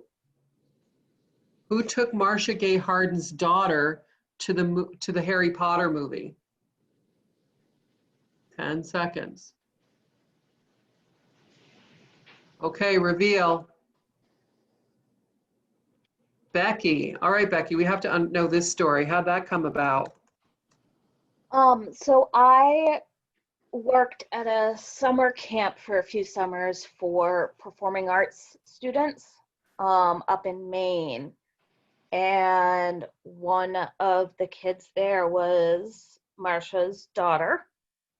And the summer that the last Harry Potter movie came out, we called up a local theater and was able to buy out 2 theaters to take the entire camper staff or camper population to see opening day's showing.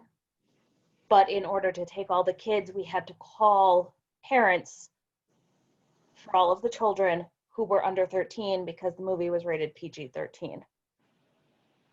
And so that, as one of the, I was one of the assistant directors of the camp, and it fell on my job because I was the one who was really good with the organizing and the spreadsheets and all of that. I was the one calling, and she was only 12. So I had to call her, and I didn't realize who it was until I got to her name and then initially spoke to her assistant. And was like, well, why are you calling? What do you need to talk about? And I was like, I don't, and then I put it together. And then I actually met her at the end of the month festivities, when she has younger children that that had run off, and we were looking, and this was just like a crazy day of carnivals and activities and things like that. And she was very lovely. She's a great actress too. She is. And she's amazing. Yeah, and her daughter is very sweet. She's a good kid. That's cool. That's a cool thing. All right. The next three I'm going to do in succession, and you're just going to raise it one at a time. I have 2 sisters. I have 3.5 siblings and 2 step siblings. I have 5+ grandchildren. 2 sisters, 3.5 siblings, and 2 step siblings. 5 grandchildren. And in the order in which those 3 things occur, number 1, raise your card. Who's the 2 sisters? Are you not here? Okay. 2 sisters is not here. I have 2 sisters, but I didn't submit it. All right, we're going to give it to you. The win goes to Sharon. 3.5 siblings and 2 step siblings. Anybody? I guess there are people who aren't here. 5+ grandchildren. That's Michelle. Who's the plus, Michelle?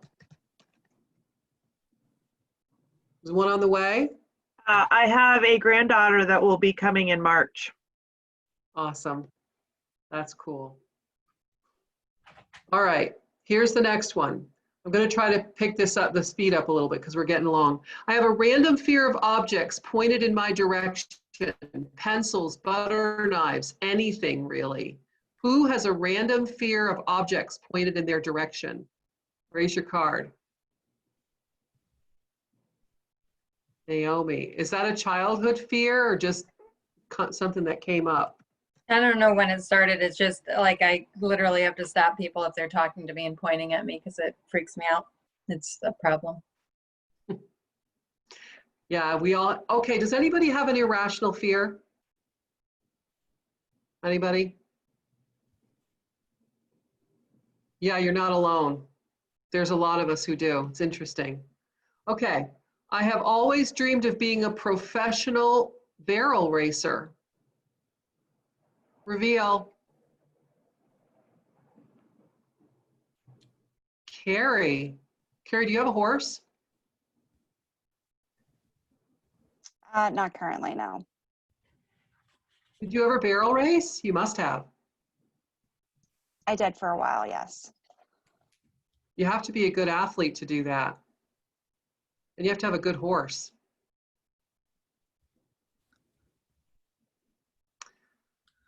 I have driven an army tank. Reveal. Kim. Did you do it legally or was that when you were one of the Hesser girls?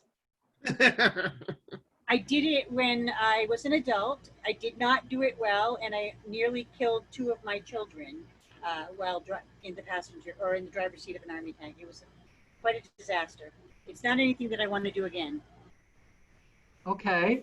Well, we're glad you're safe and that your children are safe. Thank you for sharing that. I have my motorcycle license. Reveal. Who's got a motorcycle? Michelle. Do you have a bike?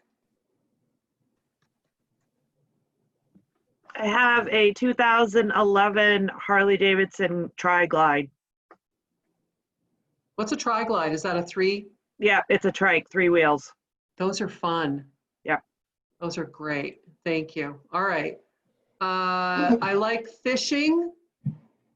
I like playing and watching sports. I like to bake. I like to hike and travel. Whoever those 4 people are, raise your card in order. Fishing. That's Michelle. Playing and watching sports. Joan. Baking. Michelle. Hiking and traveling. Joan. Thank you both. I love 80s movies. The Breakfast Club, Dirty Dancing, 16 Candles, and Footloose are some of my favorites, and you probably know all the songs. Who's that?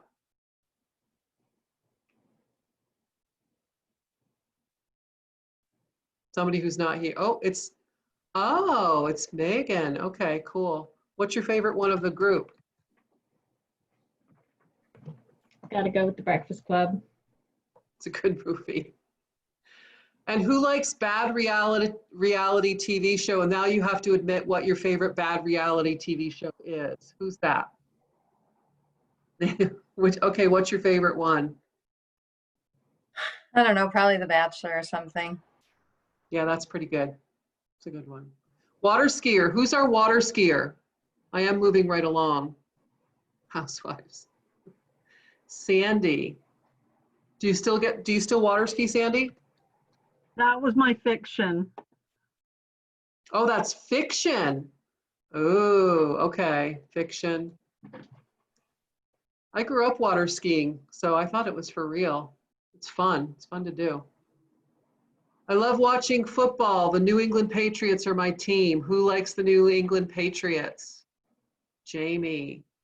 You don't have any controversy in your family, do you? Like, you like the Patriots and somebody else like somebody else? Is it safe to be in your house? Yeah, there's no conflict. Okay. I'm going to do these 3 at a time because I think it's taking too much time. I moved to Vermont from Massachusetts when I was 4 years old. That's number 1. I once had my art in a gallery during my time in college. That's number 2. And I once sang the national anthem at Yankee Stadium. All right, numbers 1, Jamie. Number 2, Ellie. And number 3, it's a lie.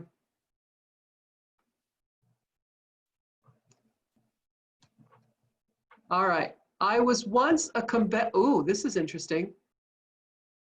I was once a competitive ballroom dancer and danced with John Travolta at a national exhibition.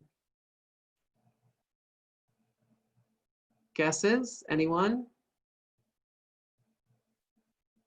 It's a lie.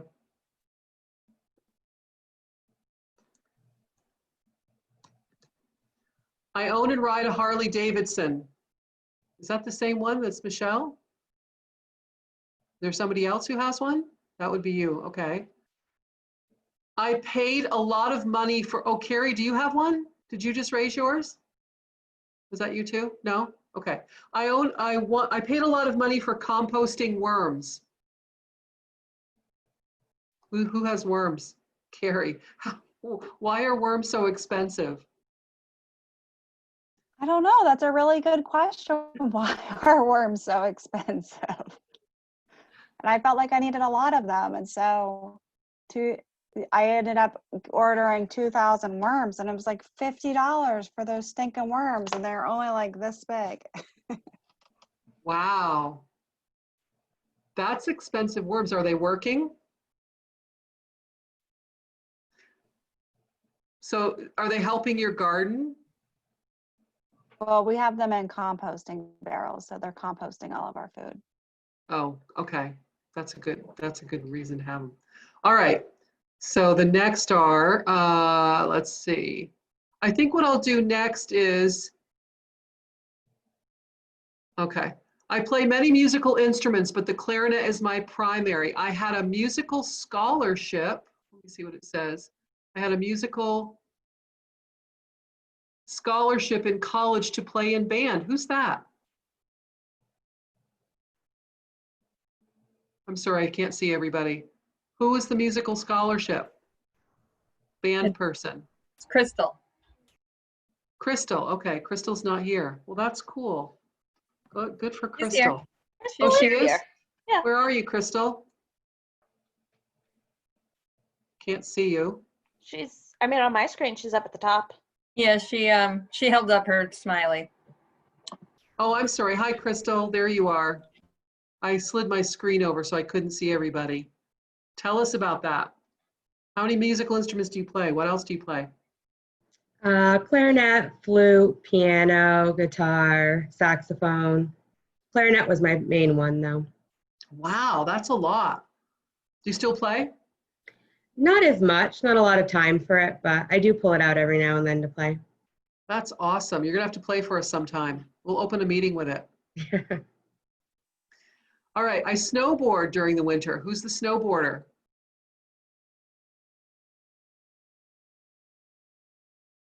That person reveal? Carrie. Where do you snowboard? Before children, I'd get passes to anywhere like Loon and Sunday River and all that. But now, because I have kids, it's just at Dartmouth Skiway. That's fun. I speak 7 languages. This is going to be fiction. Anybody? It's for real. A lot. Okay. How many? What are the languages that you speak? Well, I grew up in a pretty multinational house, and my father's family is Icelandic, so I spoke Icelandic and Swedish a little bit. And then in high school, I took French, and I studied French in college and became a translator. Let's see, Icelandic, Swedish, French. Then I lived in the islands of Micronesia, so I learned the language of a little bit of, well, 3 islands total, including one is an atoll. So that means it's not really populated. And then it's actually more than 7, some better than others, but a little bit of Thai. I studied EU law in Italy, so I picked up some Italian. I think that's it. That's a lot. Can you say something in Icelandic?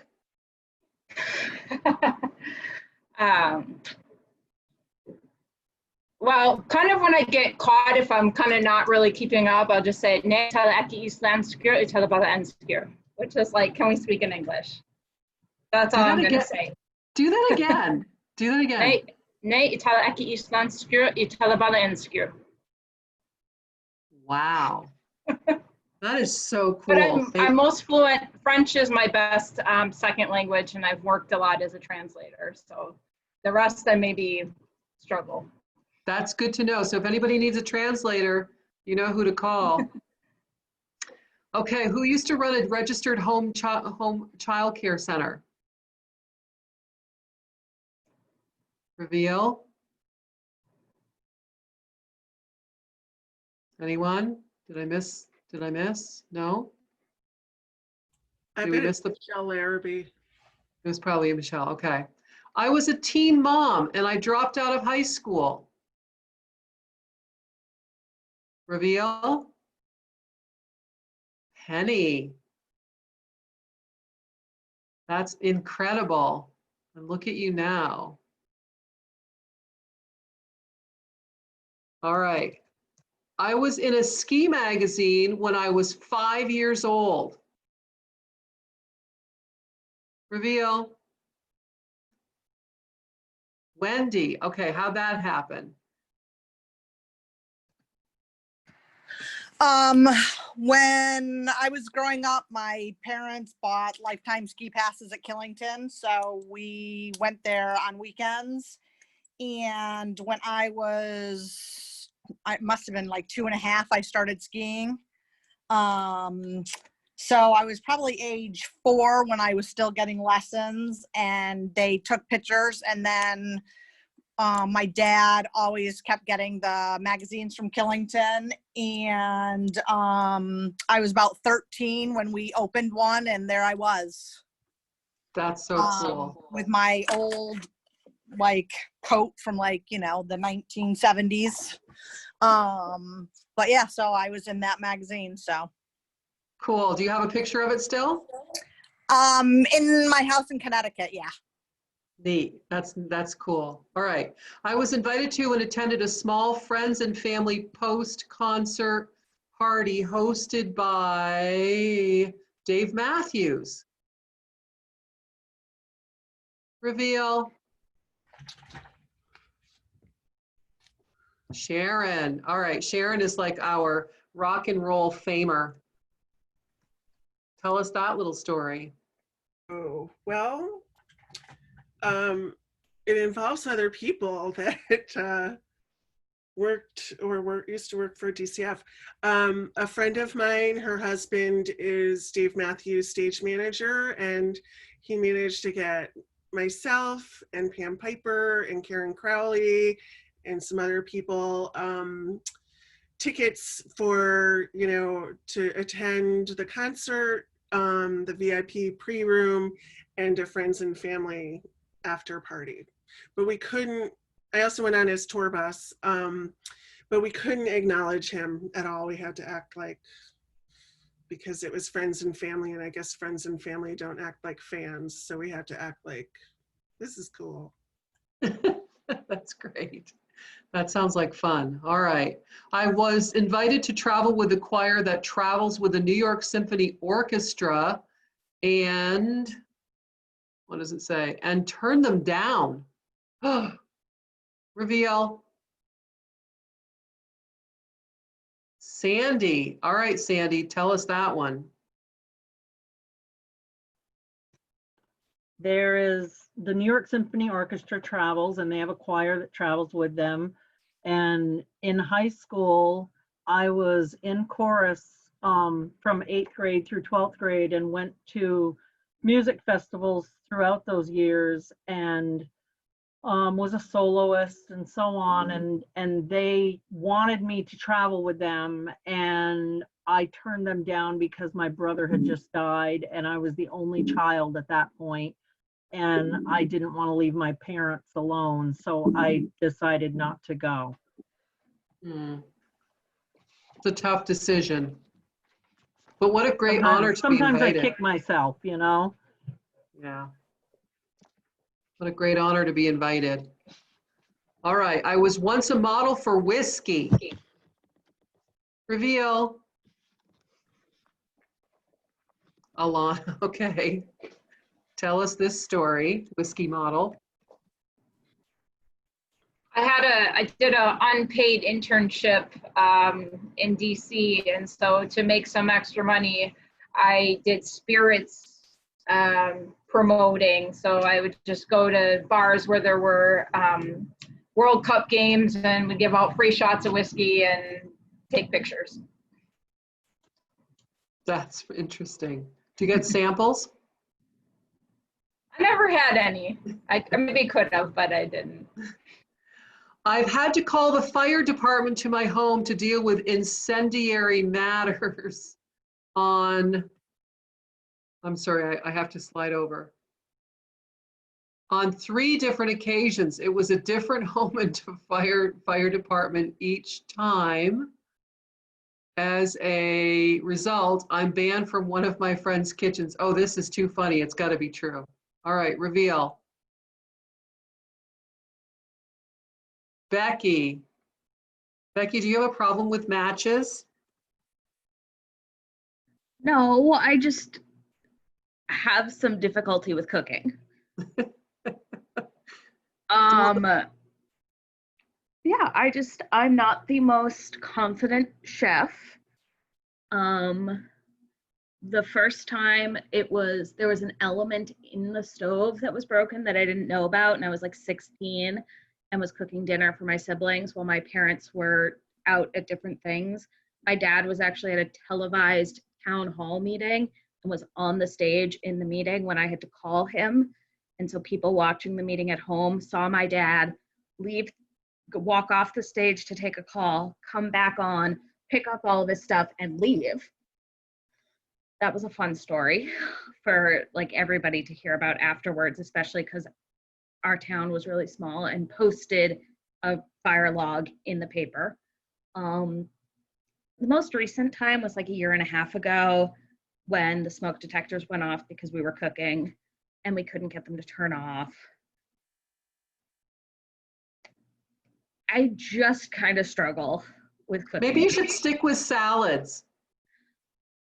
I'm trying really, really hard. I feel like it's something I have to learn. Part of the issue is I was never taught to cook as a kid. And so like I moved out and moved up here and was like, I don't know what I'm doing. So we're trying.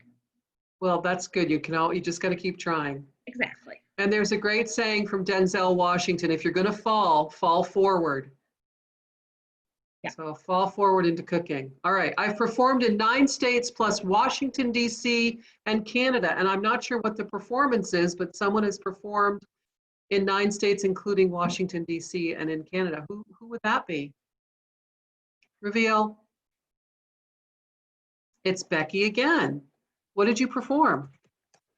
So growing up, part of why I didn't learn to cook was that I was a competitive dancer. So I was at a dance studio 5 to 6 days a week, usually until about 9 o'clock at night. And then I was also was singing in various choirs. And so the dance stuff, we would compete across the country. And then in college, singing, we sang in Canada, we sang at different colleges. And so that's what I was doing. And then when I moved up here, I joined both a dance studio and I'm in a barbershop group, or I was in a barbershop group in Middlebury. But due to COVID, we've not been able to really meet. So, yeah. Very cool. Thanks, Becky. All right. I know the next one is fake, so I'm not going to read it. I've hiked the Inca Trail, the last third. Who's hiked the Inca Trail?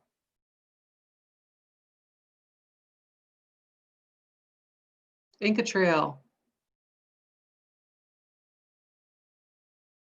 I know it was somebody. Do we have that person in our midst? May have been Crystal. Nobody knows? Okay, that is a fact, but I can't remember who it is, so it's obviously somebody who's not here. All right, the next one. My earliest known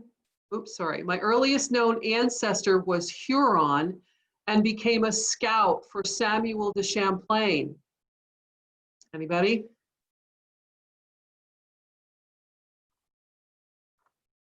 That would be me. My family started what is considered the first medicine company here in Vermont. Kimball, sorry, I have to slide over.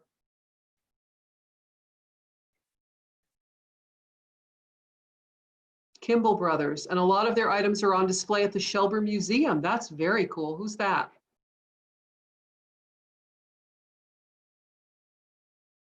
Anybody?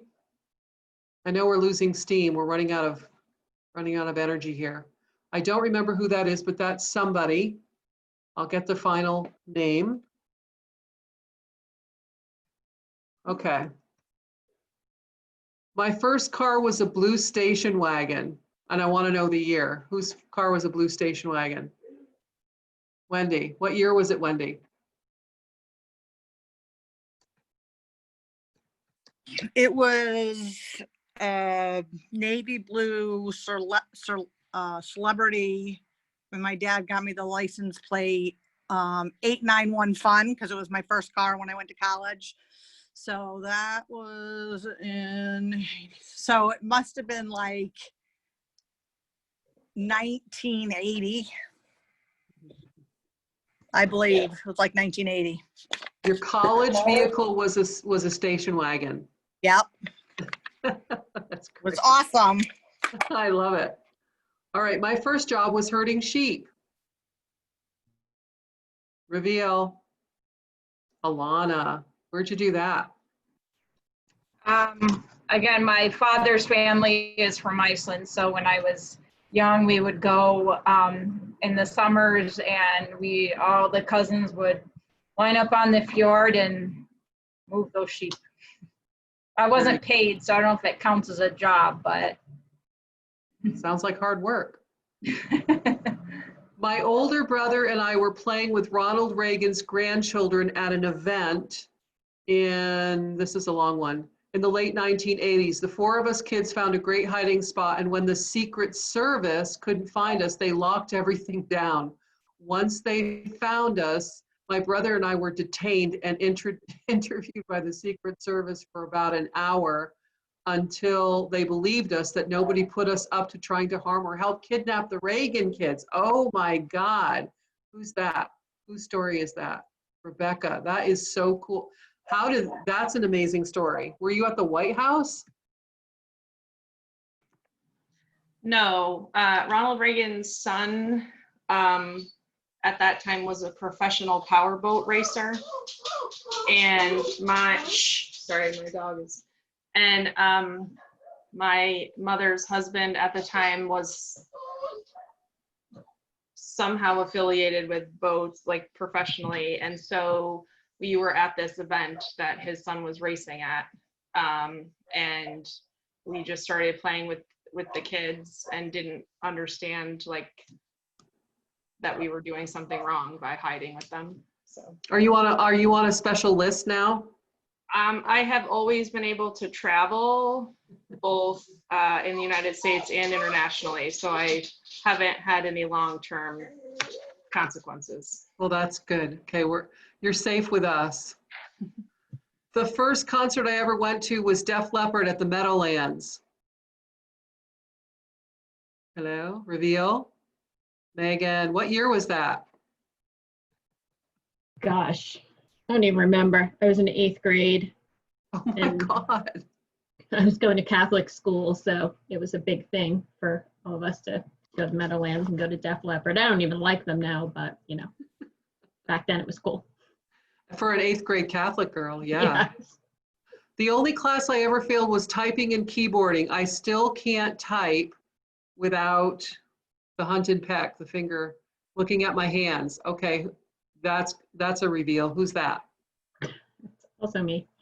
That's also you. Yes. You do the one finger thing? Not quite, but you know, Kathy will tell you somebody asks us both the same question and she replies 10 minutes before I do because I type so slow. So. All right, next one. There are only 1,000 women we're almost done, by the way. We've got just a few more to go. There are only 1,000 women worldwide to be identified for their advocacy work by the national organization Giving Tuesday as a woman who gives. I am one of them. Who would that be?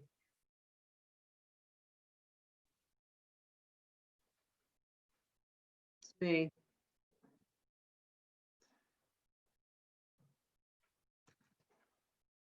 All right.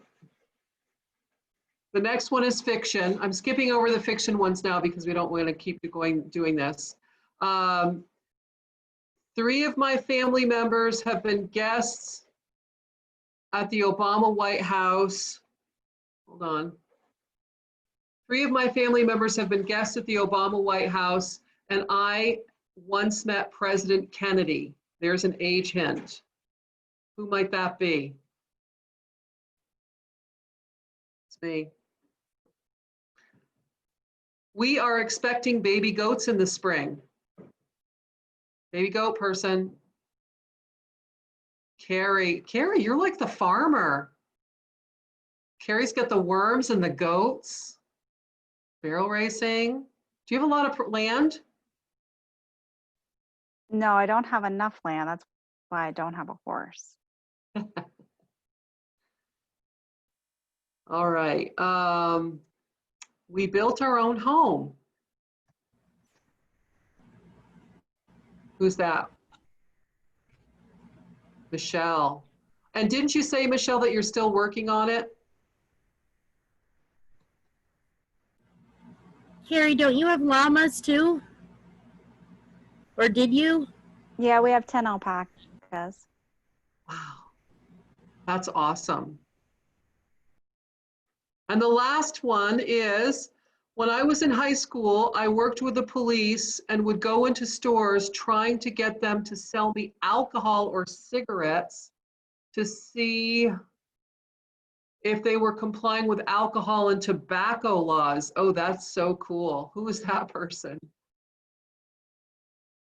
Rebecca. Rebecca, you're like really badass. My mom was a cop, and it was a super easy way to make money. So Did you sell the cigarettes? No, I'm just kidding. I wish. All right, I know this took a really long time. Thank you everybody who participated. And what I'm going to ask you to do is to email me back your guesses, and the person who had the most correct guesses gets a $25 gift card. We're going to take a short break in just a second, but what I want to get people's sense of, what did this reveal to you? And how does this inform who you are and how you practice in the work that you do? Does anybody want to speak to that a little bit? There's such a diversity of interests and talents and experiences here. You know, does anyone have anything that you want to share or add to? How does that inform how you operate in your work world? Anyone can jump in.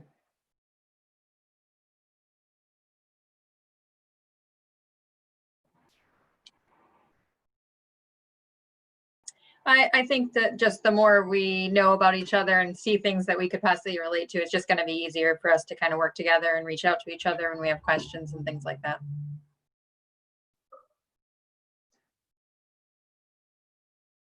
You know, I'm going to ask some people have been doing this a really long time, and I bet that you have woven in some of these experiences in your life. Like Penny, I mean, your experience as being a young mom, how's that informed you in the work that you do? I have just used a lot of my knowledge from being a young mom more in my previous job with Easter Seals than with my current role, but I definitely can, when we get those young moms in our office, I can definitely feel sympathy for them, because some of them have less support than I had, which I'm lucky to have the support I had. So Yeah, and I know that we have, there's always the need for there's a need right now for a young girl who's pregnant, and I think that, not that you have to also have been a young mom to be sympathetic and a good fit for her, but it really does inform, what the practice when you have the experience that some child in your care has had. So anybody else? We're gonna take a break. It's 3 o'clock. We're gonna come back at 3:15 and jump into our bucket list. So take 15 minutes and we'll see you at 3:15. And Sharon, and Joan, if you could hang out for a second, Sharon and Joan.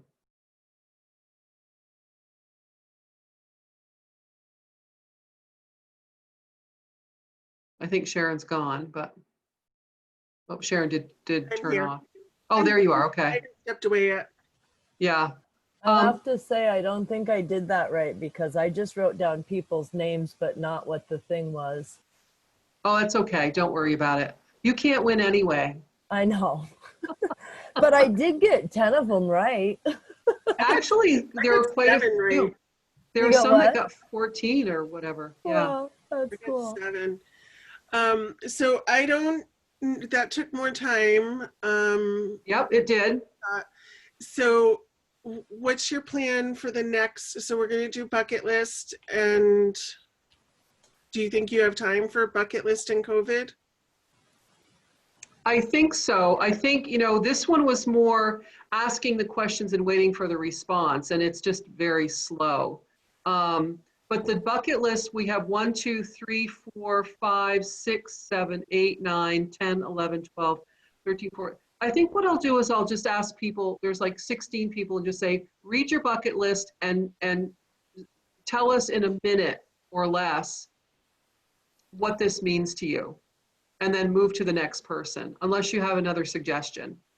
Well, I think if you ask people to choose, they can read their list. I'd have to find mine. Yeah, I don't remember what I put on mine. And talk about one of them, you know, I think, because 16 and talking about 3 different things could end up being taking up the rest of the time. Right. Mm-hmm. Okay. The other thing you could do is do the bucket list and then send the post-COVID world out as things for joining, you know, like.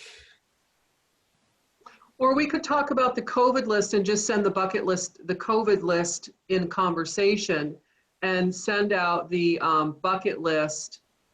I don't know why, I'm just trying to send the bucket list again and it won't go through. I have no idea why this won't work. Do I have the bucket list? It should be in the emails that I sent out again today and the one I sent to you I have earlier. it. Yeah. So, but we could just have that be, we could talk about the COVID list and just send the bucket list, but maybe just a quick reading of the bucket list. Read your 3 and then nobody speak, and then we'll just do a quick, does anybody have anything that they want to say? And that way we don't go through each single person. Okay. Does that sound good? Does that sound reasonable to both of you as a quicker way? Yeah, I think any way to speed it up a little bit. Say how you want to do it again, Mary. I'm sorry, I must have missed something. Just ask each people to read their 3 items, one right after the other, with no breaks in between, and then at the very end, wrap it up with any thoughts or comments. I think it's hard to get people to really interact. Yeah, so that's good. So you're going to ask them to open their bucket list and then just read them in order. Is that what you're saying you want to do? Yeah. And then you'll move on to the COVID list. Yeah, and that will be our discussion. Okay. And then we'll wrap, and I'd like to wrap up a little early. I think people are kind of fatigued. Yeah, I think that's a good idea. And do you still want to show the little movie, It would be fun, you know, if we wrap up early enough, we can show it. It's very sweet. It's very lovely and poignant, and I think it'd be nice to, if we can. I think. Wait a sec. I can't stop it. Sorry about that. I was trying to boot it up while we were on, and it just started playing. I think the thing, and I will tell you why I didn't want to pause in the middle of that fact or fiction, because I didn't want to leave anybody out. Yeah. It didn't feel right to just abbreviate it and leave anyone out who actually did the work and sent their stuff in. So that's why I just barreled through it. Yeah. But I was anyway. sad about the cookbook though, Mary. Quite a few people didn't get their recipes into the cookbook. Joan, I gave people a lot of time to send that stuff to me, and I got people sending me stuff at the very last minute. Yeah. Oh. But I send you I mine spent hours early. on that cookbook. I spent hours on it, and they waited until the end to send me stuff. And you know, I had to reformat it, and I had to reline it up accordingly. And I just, you know, I ran out of time. And if people can't send it to me. Yeah, I think if you can update it with what you have, I need to take a quick break before we move on. Yeah. Okay. With what people sent in. I mean, it was an incredible task that you did, and things always get lost. So I appreciate that you did it, and I know everybody else did. And you know, if there's a way you can make the time to squeak the others in, then that would be great. I told the people that had sent stuff in advance that didn't get in that I would include them, I would add them in, but I don't think I want to open it up to if people didn't take the time to send it. you know, to give them that opening. So I remember chatting with you about my recipe, and you were going to make it, Mary. I know. And I don't care that mine didn't get in. I really don't. I think in the revision that when I did the PDF, there were extra pages that got eliminated. It wasn't because they weren't originally included. I have to go back and look, but when I reformatted right up until noontime today to be sure that I was ready, I think there were a few pages left off. So that's part of the issue when things come in. And it didn't mean that you didn't get your stuff in early. It just means that trying to include the latest people, there were some things that just got left out. So let's take a quick break and we'll be back in 5 minutes. So 7 minutes.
Hi, Carter.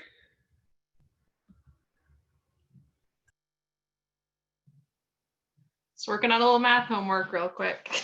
I love how your hair's growing out, how it's dark on the bottom. It looks so cool. It's a good color.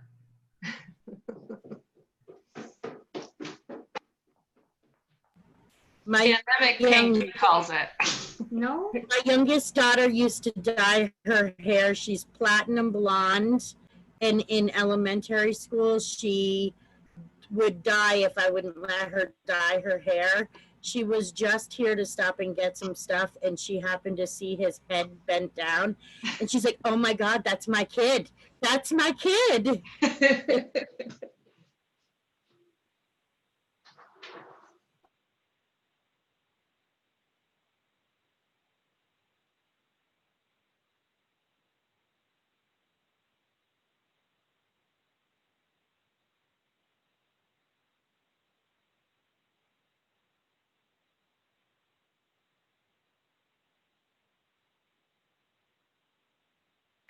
I love seeing some of the kids on here. Megan, Def Leppard, who knew? Yeah, I'm not a fan anymore though. I was like, wow, what a, 80s and Def Leppard. I guess that goes together. Yeah, exactly. That's exactly when I was, in 8th grade and in high school. Yeah.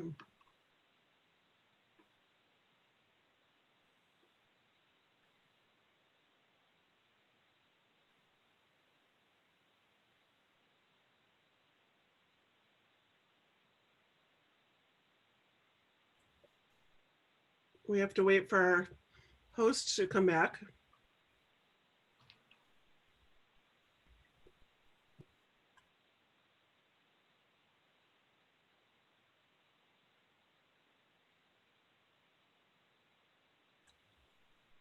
So Michelle Colburn, I haven't heard yet when your podcast is going to launch. Soon though.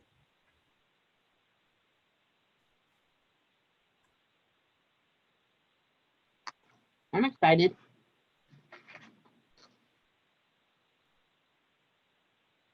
It's amazing what he does with editing. Really. Thank God, huh? Kathy can attest to it.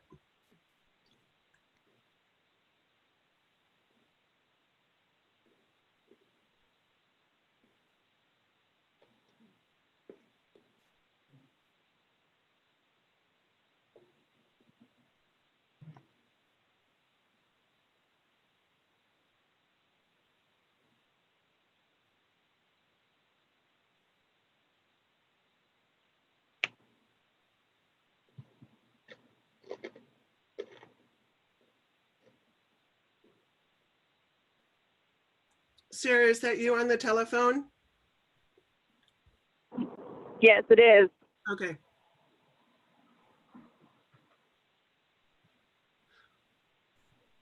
I'm going to rename you as Sarah Sargent.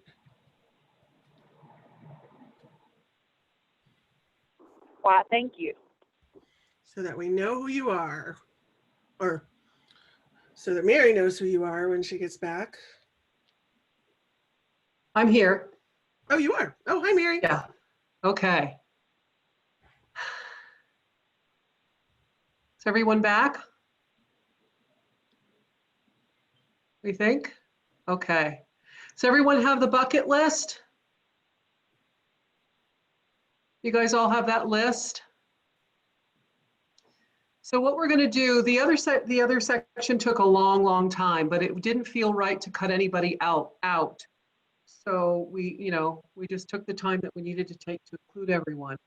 This is going to go a little bit differently. And essentially what we're going to do is just to have each of you Sharon, I'm going to let you do the naming. You will call off the next person and ask each person to read what's on their bucket list. And then we're just going to go through the entire list and then do, comment at the tail end of it.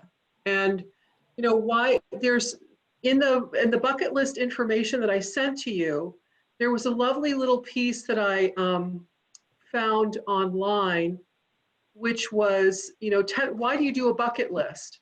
And I didn't print the whole summary out, but they had different topics. And the summary included the reason that you do a bucket list is to uncover your purpose, to help you focus, to give you direction, to realize goals, to celebrate memories, to move on sometimes, to discover new things, to explore, to learn, and that, you know, life is really never ending. It's ongoing.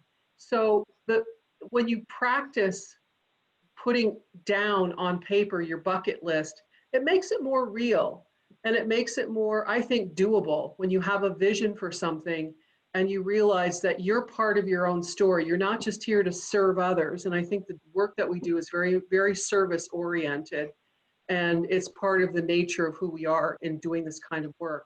But the truth of it is, you're part of your own service to yourself.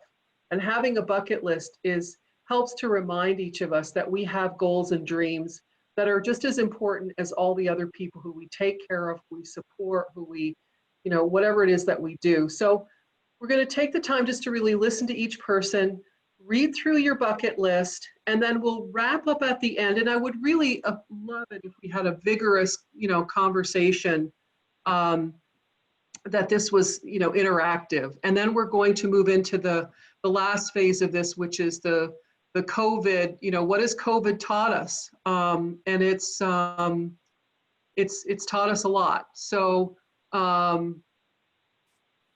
sorry, I'm just letting people in who are in the waiting room. So Sharon, why don't you launch with pick a name, and then we'll move forward.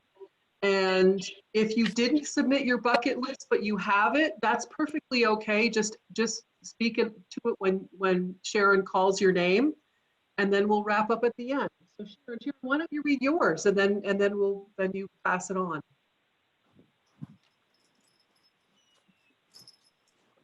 How about if I unmute myself? Penny, you are the first one on the list that I'm looking at. Is Penny back? I'm here. Hold on, my son's leaving. Yes. Okay. Aww. Sorry, guys. My bucket list is to zip line over Fremont Street, RV across country, and have all 6 of my grandbabies together at once. Nice. Carrie Deem, you're next. So my bucket list includes, I would love to see the Northern Lights. I would love to teach a class, and I was trying to kind of narrow that down about what kind of class, but I'm pretty open. And I would like to travel to New Zealand. Great. I just have to say, I'm surprised you haven't seen Northern Lights given where you live. That would seem like regular. And I guess my vision is a little bit more like a little bit closer maybe, but I actually haven't, so. Okay. Tonight would be a good night to see them, by the way. Yeah. Yeah. If it wasn't raining. Naomi. My bucket list is to learn how to make Indian food. I cook a lot, and that's one thing I've never attempted, even though I eat it often. To travel more places I haven't been, and to actually complete a story. I write a lot, but nothing's ever completed. Thanks. Michelle Colburn.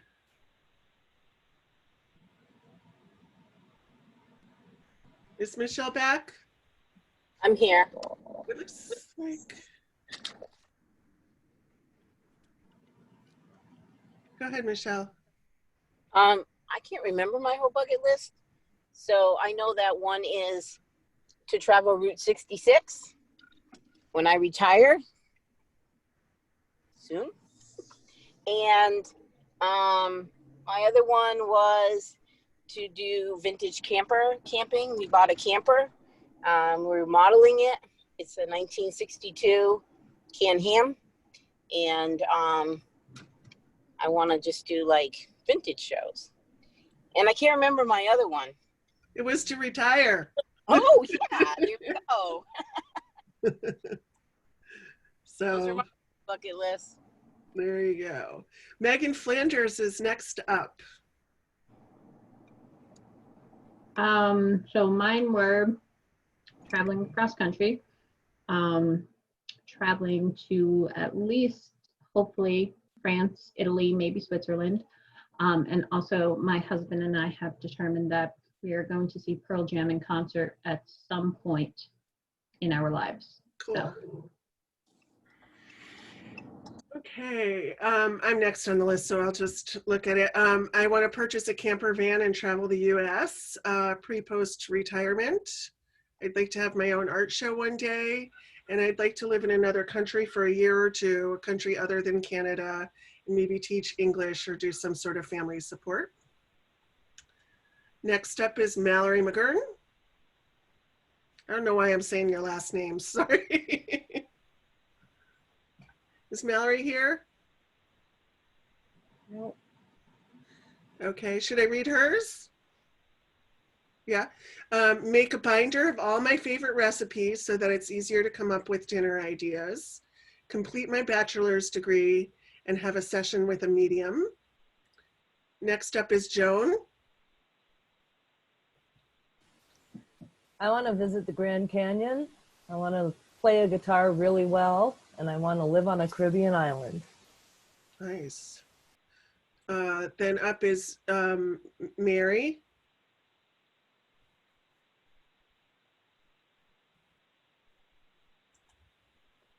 Mary, you're muted.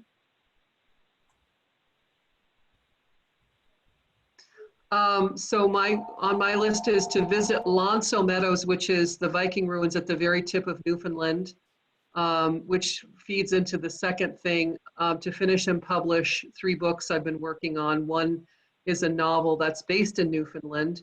The next one is a manuscript of poetry that I've been working on for a long time, and another one is a book of essays. And I'd like to revisit Ireland again with my son and eventually live there off the mainland in a lighthouse, because that also figures into the book that I'm working on. And then the last thing is finish recording my album. Thanks. Alana, you're next up. Okay. I want to finish my scuba certification to 60 feet that I had to stop after an ear injury. I've spent time living on islands, but I've never learned to surf, so learn. And 3, I have a book series that I have taken steps to execute, but never really launched it. So I'd like to see that in print. Great, thank you. Michelle Larrabee, are you back with us? I am. So my husband and I want to travel cross country on motorcycles and see many different places.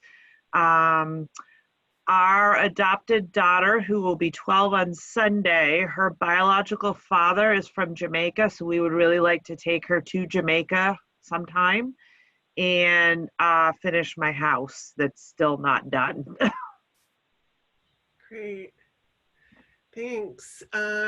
Jamie. I would like to travel to Italy and possibly do like one of those multi-country tours of some kind. In the next 5 years, I'd like to move to Nevada. And I always wanted to visit Yellowstone National Park and the Grand Canyon. Cool. Rebecca. I would like to go to Ireland. I'd like to live on water, either a lake, ocean, whatever, just something on the water.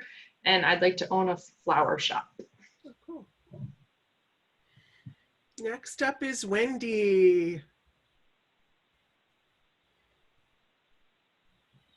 I don't really remember mine, but I think one was to go on an African safari.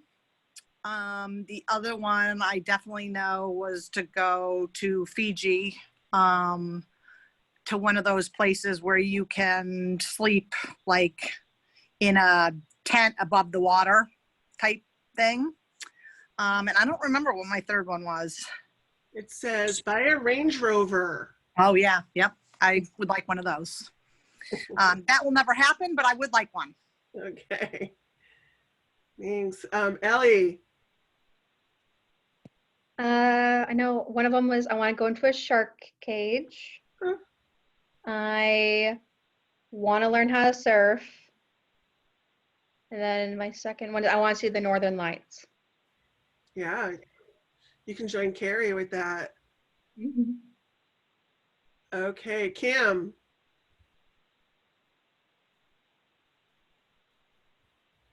Is Kim back?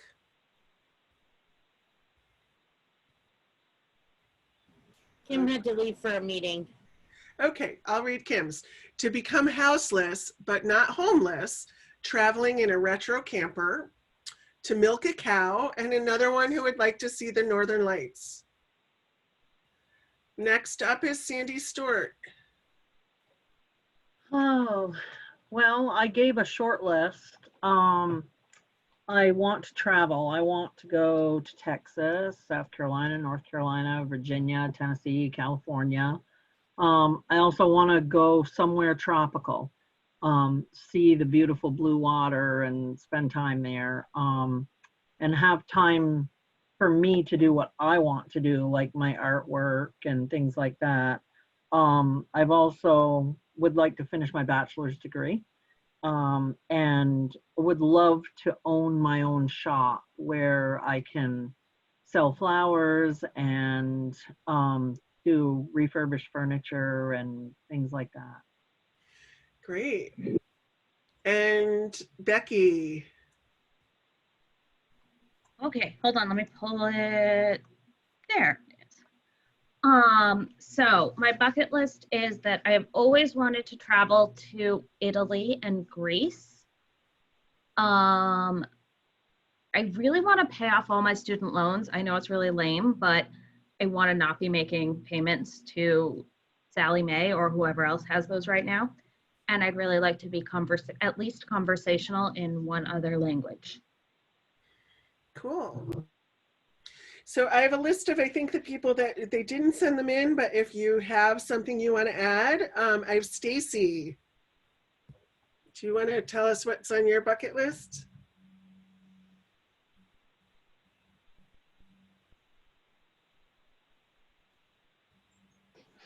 She wrote in the chat a couple minutes ago that she'd be right back. Okay, how about Carrie Aldridge? I definitely want to do a cross-country road trip with my husband. We want to do one of those Volkswagen vans and hopefully something like we can finish ourselves. I want to finish my master's degree and I want to go to Disney with my husband and my kids, maybe when it's not COVID. Nice. Crystal.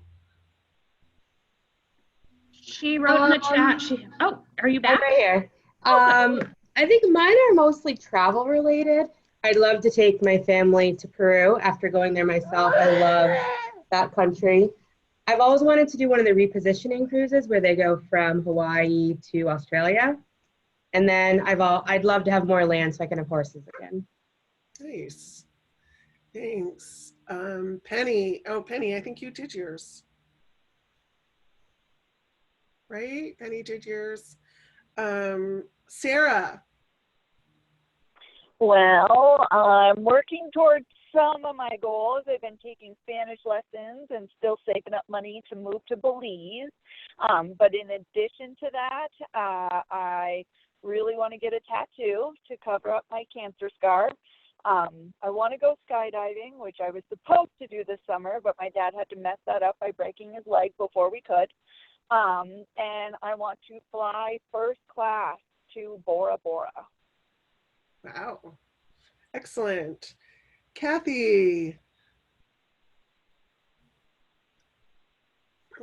I think Kathy was having some trouble because she was on and then not on. She was. Her computer froze and then she was waiting to be let back in and then I don't know what happened. Yeah, because I said I let her back in, but she never showed up, and then she was here and then disappeared again. Oh, she just texted she had to restart her laptop, so you might want to come back to her if you can. Okay. Oh, Becky, we did. Stacy, are you back?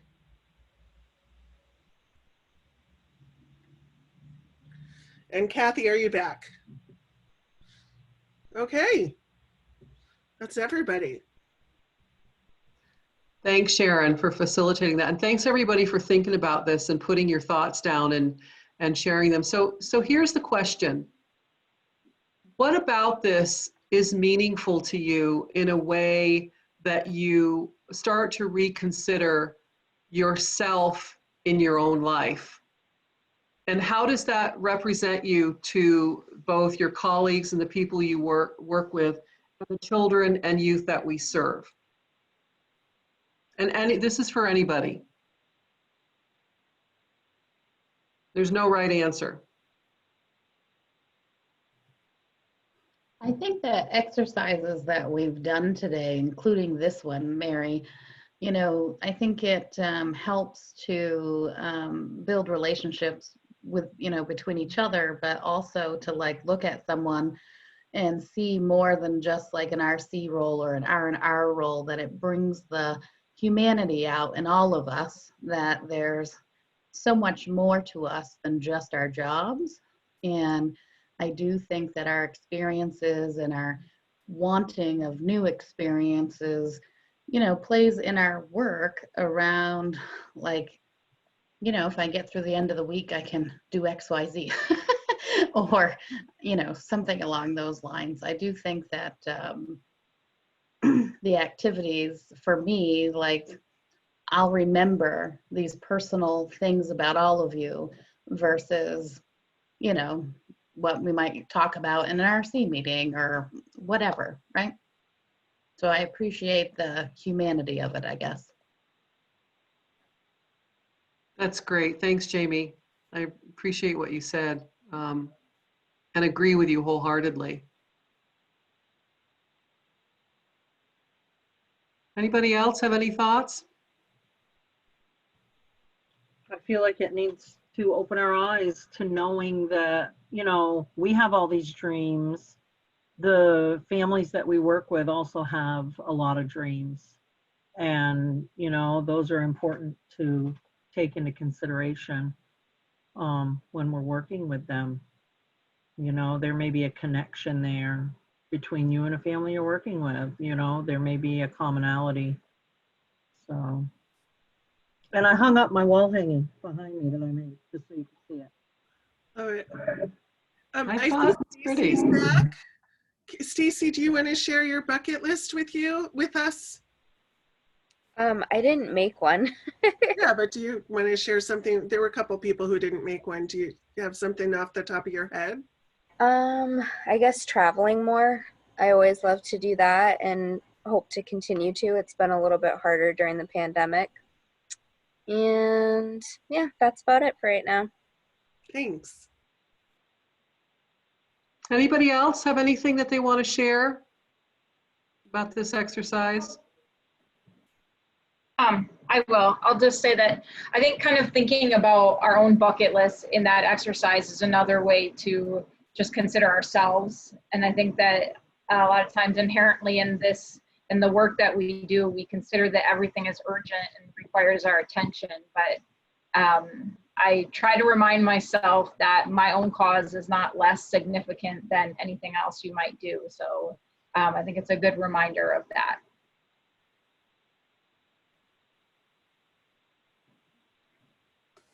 I feel like I learned a lot about everyone, and it's just really fun to know some of these fun facts and details about folks, and it does personalize our relationships just a little bit more, which in turn can make it easier to work together.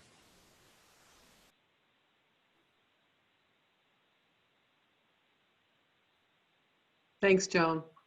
So with that, I'll share with all of you, there's a class that I've been taking for the last year, and it took a hiatus in June and July, and it just reoriented again in September, and it's with people, they're from all over the world, and we get together once a month. And the way that we introduce ourselves is not by our job, but is by something that defines who we are in the world, which takes practice. And I think that, you know, what each of you have said here is really helpful, because it's exactly what we're doing here, is taking the time to take the practice to re-involve ourselves in our world and our work, that we are not our jobs. Our jobs are things that we do because we have a special talent, or we have a skill or an education, or we have a vocation that we want to fulfill for whatever reason. But we are not our jobs. We're multifaceted human beings, as are all the people that we work with, as are all the families that we serve, and as are all the children that come into our care. And so when you take a few minutes to kind of reflect upon your own totality as a human being in the world, it helps to kind of soften, I think, those roles that we play, and recognize that we all have aspirations, we all have dreams, we all have things that we've celebrated or wish to celebrate, or wish to share our good news. And so keep that in mind. You know, if the bucket list or the facts that you read about people are a way to sort of be a checkpoint for you, keep it available to you so you can reflect on it a little bit. And when you're in communication with your coworker, you know, with one of your district coworkers or somebody on this team, we are a team, even though we're working remotely and we're dealing with this incredibly difficult situation health-wise around the globe. We can still be intimate and relate with one another in a way that's meaningful and has depth and breadth to it. So there may be something, and as Jamie said so beautifully, you know, there may be something on that list that really struck you or surprised you about somebody. Follow up with that person. Have a deeper conversation with just that one person and get to know them better when you can. And don't let the urgency of the work separate you from your heart and who you are as a human being, because the urgency of the work can do that. So thank you all for participating in that piece of it.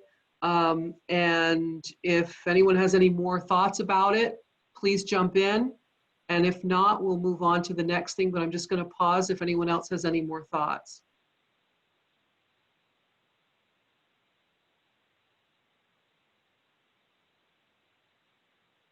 Okay, so the last thing we have is what we call our post-COVID lessons.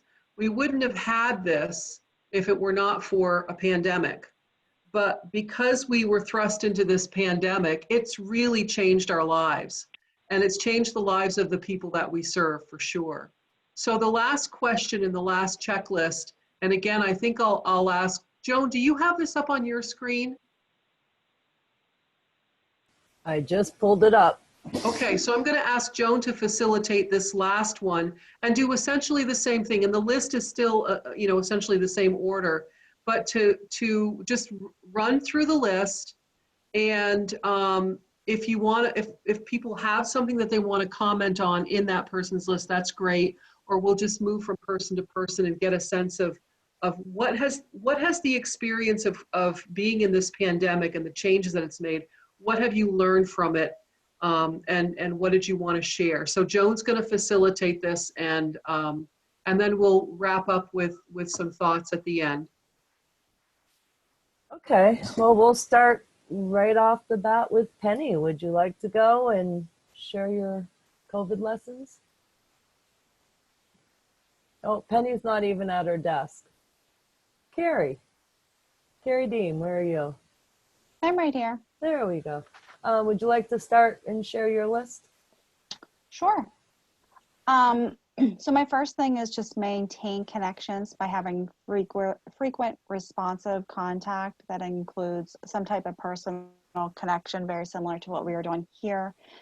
Thinking about, you know, when you're maintaining connections and you're reaching out to people, that you're also adding in thoughtful questions about how they're doing as a person, and it's not necessarily just business as usual. And I think about that when communicating with family services workers and foster and kinship providers and our service providers, just taking that extra step. My next one is just reminding myself and others about the positives, which I know, and throughout this time period can be a bit challenging, but I believe that if we kind of think positive things will happen. And then also just being an ear, not a mouth, is support. So just being able to listen to others and be present in the moment and not necessarily having to give answers. Great, thanks for sharing. Naomi.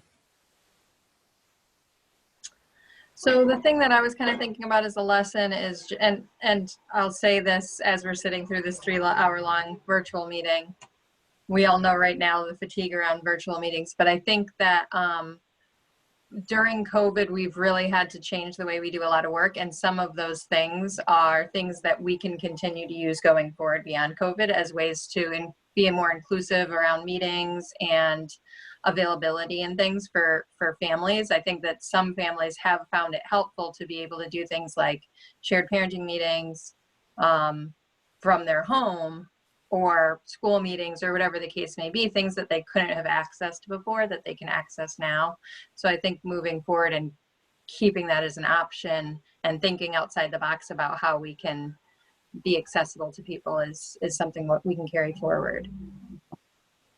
Great, thank you. Michelle Colburn. Are you still with us?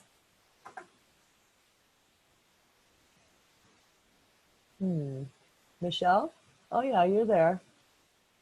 She was hopping off to go to another meeting that we have to go to here in a few. Oh, okay. So Michelle Colburn has her post-COVID lesson is to learn technology. Sharon, would you like to share yours? Sure. I'm really appreciating the slower pace of life, and would like to find a way to keep it slower post-pandemic, because typically I tend to shoehorn way too much into my life. And while at first I missed it, I just feel better being calmer like this. I've also been really wowed by the creativity and artwork that is coming out during this time by so many people. And I hope that people keep that going. And I want to figure out ways to continue to be flexible and pivot in adversity. Great, thank you. Let's see, is Mallory on the call? Mallory? I don't see Mallory here. Am I missing her? Okay. She may have left. Okay. Well, she didn't have anything written. I was just going to give her the opportunity. I don't have anything written either, and my name is next, but I will share that a couple of things that I have done is to really focus on my own self-care so that when I am working, I can be fully present and attentive. And when I'm involved in personal relationships, to be fully present and attentive. And another commitment I've made to myself is to maintain connections to those people that are very important to me. So Mary, you're next on the list. So my list is, COVID's been a tough time. I've actually lost a lot of loved ones over the last 6 months. People who I was very close to my entire life. So cherish your loved ones. It's important that we don't wait until we're memorializing people to let them know how much they mean to us. And that's a bad habit, and I'm guilty of it. And I don't want to continue to do that. I want to cherish the people that are really important to me and let them know that they're important to me all the time while they're here. to live more modestly on the earth, to do with less stuff, less consumption, to recognize the rights of animals, plants, and the water as equal to my own. I think this has been a great lesson in consumption and how we really can do without and be very happy and not have to consume so much, particularly in this culture. And to focus on the most essential and most helpful things that you can do. If what you're doing isn't helping someone else, it's not really all that essential. And to know the difference, what's essential, what's helpful, and what's just busy. And those are things that I will continue to focus on. Great, thank you. Alana. I just thought that it was good to take time to recenter, and that was a good lesson, especially in spring. That seemed a really perfect time for me to do that, just that winter is long, and for me, winter is very, very busy. So maybe next spring, even if there's no pandemic, I can kind of just take that time and take some walks and recenter. Also, too, just considering our time is a valuable resource. And without a commute, I had more time, and it just really kind of got me thinking about the choices I make with my time. And also, too, just to remember to do things that you like to do as an aspect of self-care. So for me in COVID, I was cooking a lot, and I have not sort of lived that kind of lifestyle in several years. And so it was something I really like to do. So, yeah. Great. Is Michelle Larrabee still with us? I am. Oh, there you are. I think I would say to slow down, whether that's personal, work-related, whatever venue, avenue, whatever. Slow down and appreciate and really just simplify. That's probably the biggest thing that has been in my face and made me open my eyes, and that I think I have carried kind of through everything that I do. Great, thank you. Jamie. Did I happen to write anything down? You did. Oh, I did? You wrote, become more involved with larger picture ideas, system changes, learn about different roles in the department, and to continue to be a champion of safety culture. Oh, I guess I didn't correlate that to post-COVID. I think for some reason I was thinking, what are your professional goals, if you will? Not necessarily like, what did you learn or take away from COVID, but hearing everybody's remarks, you know, that really hits home around appreciation and gratitude and family and friends and slowing down and taking a pause. I think all of those things ring true for me. And I also firmly believe in what Alana and Joan were talking about in the self-care and the restart, that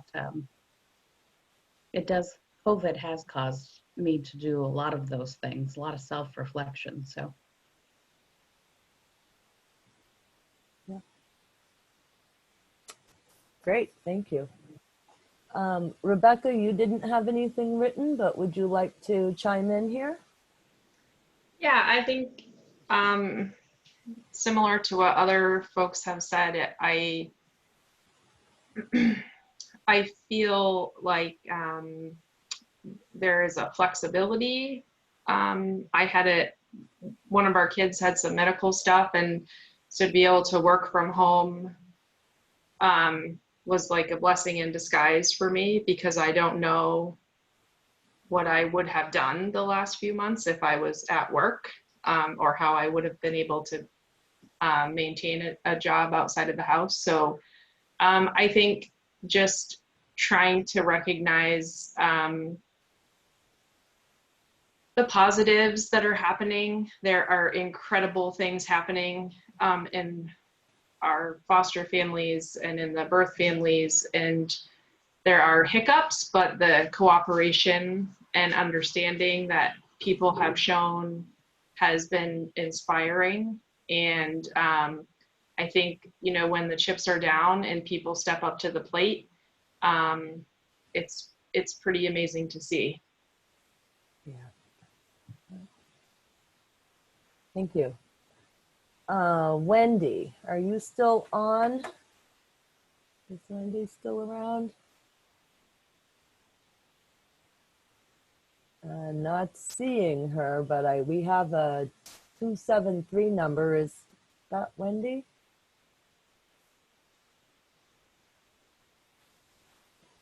Okay, well, she didn't have anything written either. So Ellie, you're up. I took that blurb as more of not what have I learned, but a goal that I would like to implement because of COVID.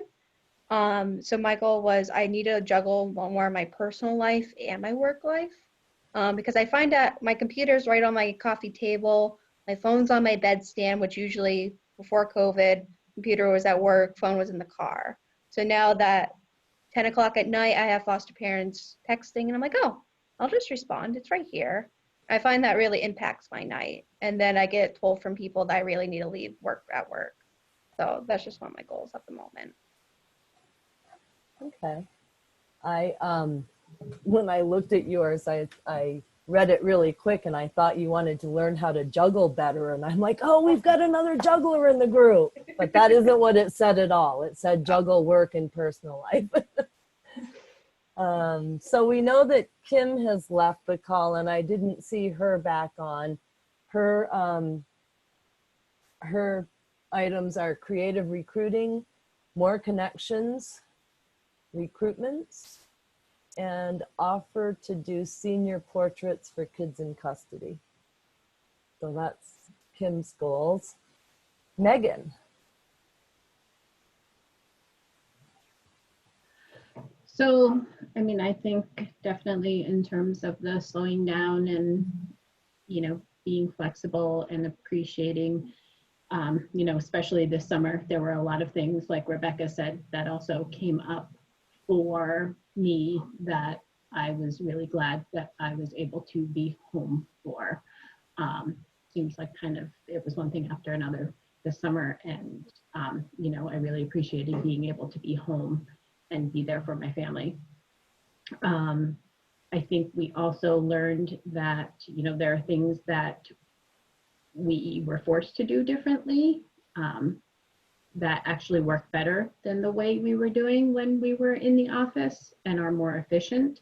So continuing to do those things moving ahead. I also think that both when this started and when back to school time came, I think there was a sense of panic and, you know, this is going to be a disaster and what are we going to do? What are foster parents going to do? And how are we going to handle this? And also, like Rebecca said, you know, people are amazing. They were flexible. They stepped up and did what they needed to do. They were creative and amazing. And we didn't have disasters on our hands that we thought we were going to have.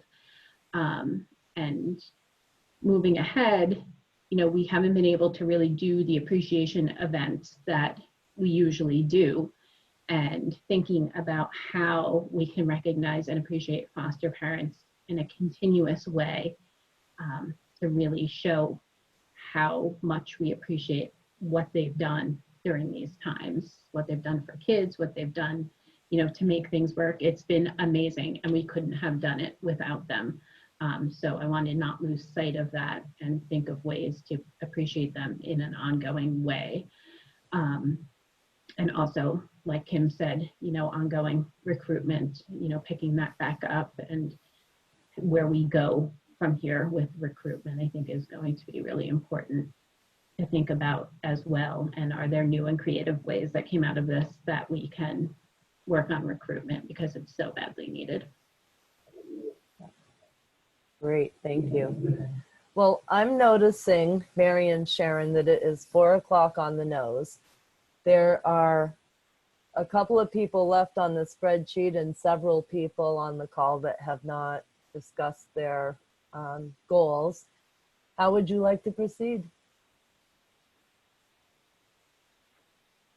I think we should give people that have been, you know, an opportunity to speak that haven't spoken, and, you know, just ask people to be brief and and we'll wrap up. If we've missed anybody who wasn't on the list, we just want to give you a chance to include your thoughts. Sure. So Becky, do you want to go next? Becky. Okay, we're not going to waste time. Penny, you were on the list first, but you had stepped away. Sorry, I had to let my pup out. I think mine was really more related to work and being prepared. So I've now started working on putting everything that I have in my filing cabinets electronic. I'm really finding that I'm missing my coworkers. I work with a great group of women, and I guess you could call Ken a out group, and we used to go after work and do drinks or whatever, and I'm really missing that. So being closer to my coworkers outside of work. Yeah. Great, thank you. Carrie Aldrich, I don't believe you've had an opportunity to share. I think I'm just kind of echoing what everyone else has said. Like, I just feel like I had a really good opportunity to see how resilient as a family we were. And it was really interesting to see how COVID affected all the members of my family, and a new appreciation for school and teachers and daycare. And also, like, it professionally kind of brought me to that bridges to poverty mindset, where if you're living in poverty, like a lot of our biological families are in DCF, like that day-to-day survival mentality, and a lot of us have had to shift to that. So I think it gives you a lot of empathy for that. Oh, wow, I can't plan ahead. I have to really plan day-to-day. So that kind of gave me a more positive spin. But I also feel like really prioritizing self-care and family and friend relationships. Great, thank you. Sandy, I don't see your name on this list. Would you like to share? Everybody has really hit on it. You know, just, you don't realize how much you miss being in the office until you're not able to be in the office and see those faces every day and work with those wonderful people that, you know, make your life so much easier as a whole, you know, all of you working together. And, you know, having the virtual meetings is great, but it's not the same as sitting in a room with people. So that, you know, it's definitely given us another platform to work with families. So I appreciate that fact. It has given me a chance personally to be at home with my kids, which I didn't really have a chance to do as much before. So that was nice as well. So. Great, thank you. Becky, are you back?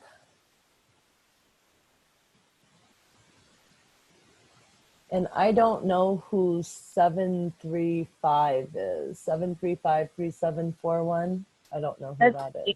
Sarah. It's who? Sarah. Oh, Sarah. Sarah, did you have any post-COVID goals that you would like to share? Yeah, I think the biggest accomplishment, the thing that I've loved that has come out of this is we were a typical sit in front of a TV, eat dinner kind of people. That's just our family and how we grew up.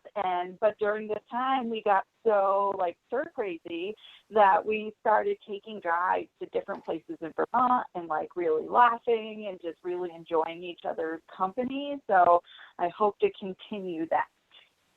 That's great. That's great. All right, I believe that is everyone that's on the call. Have I Thanks, missed any? Joan. You're welcome.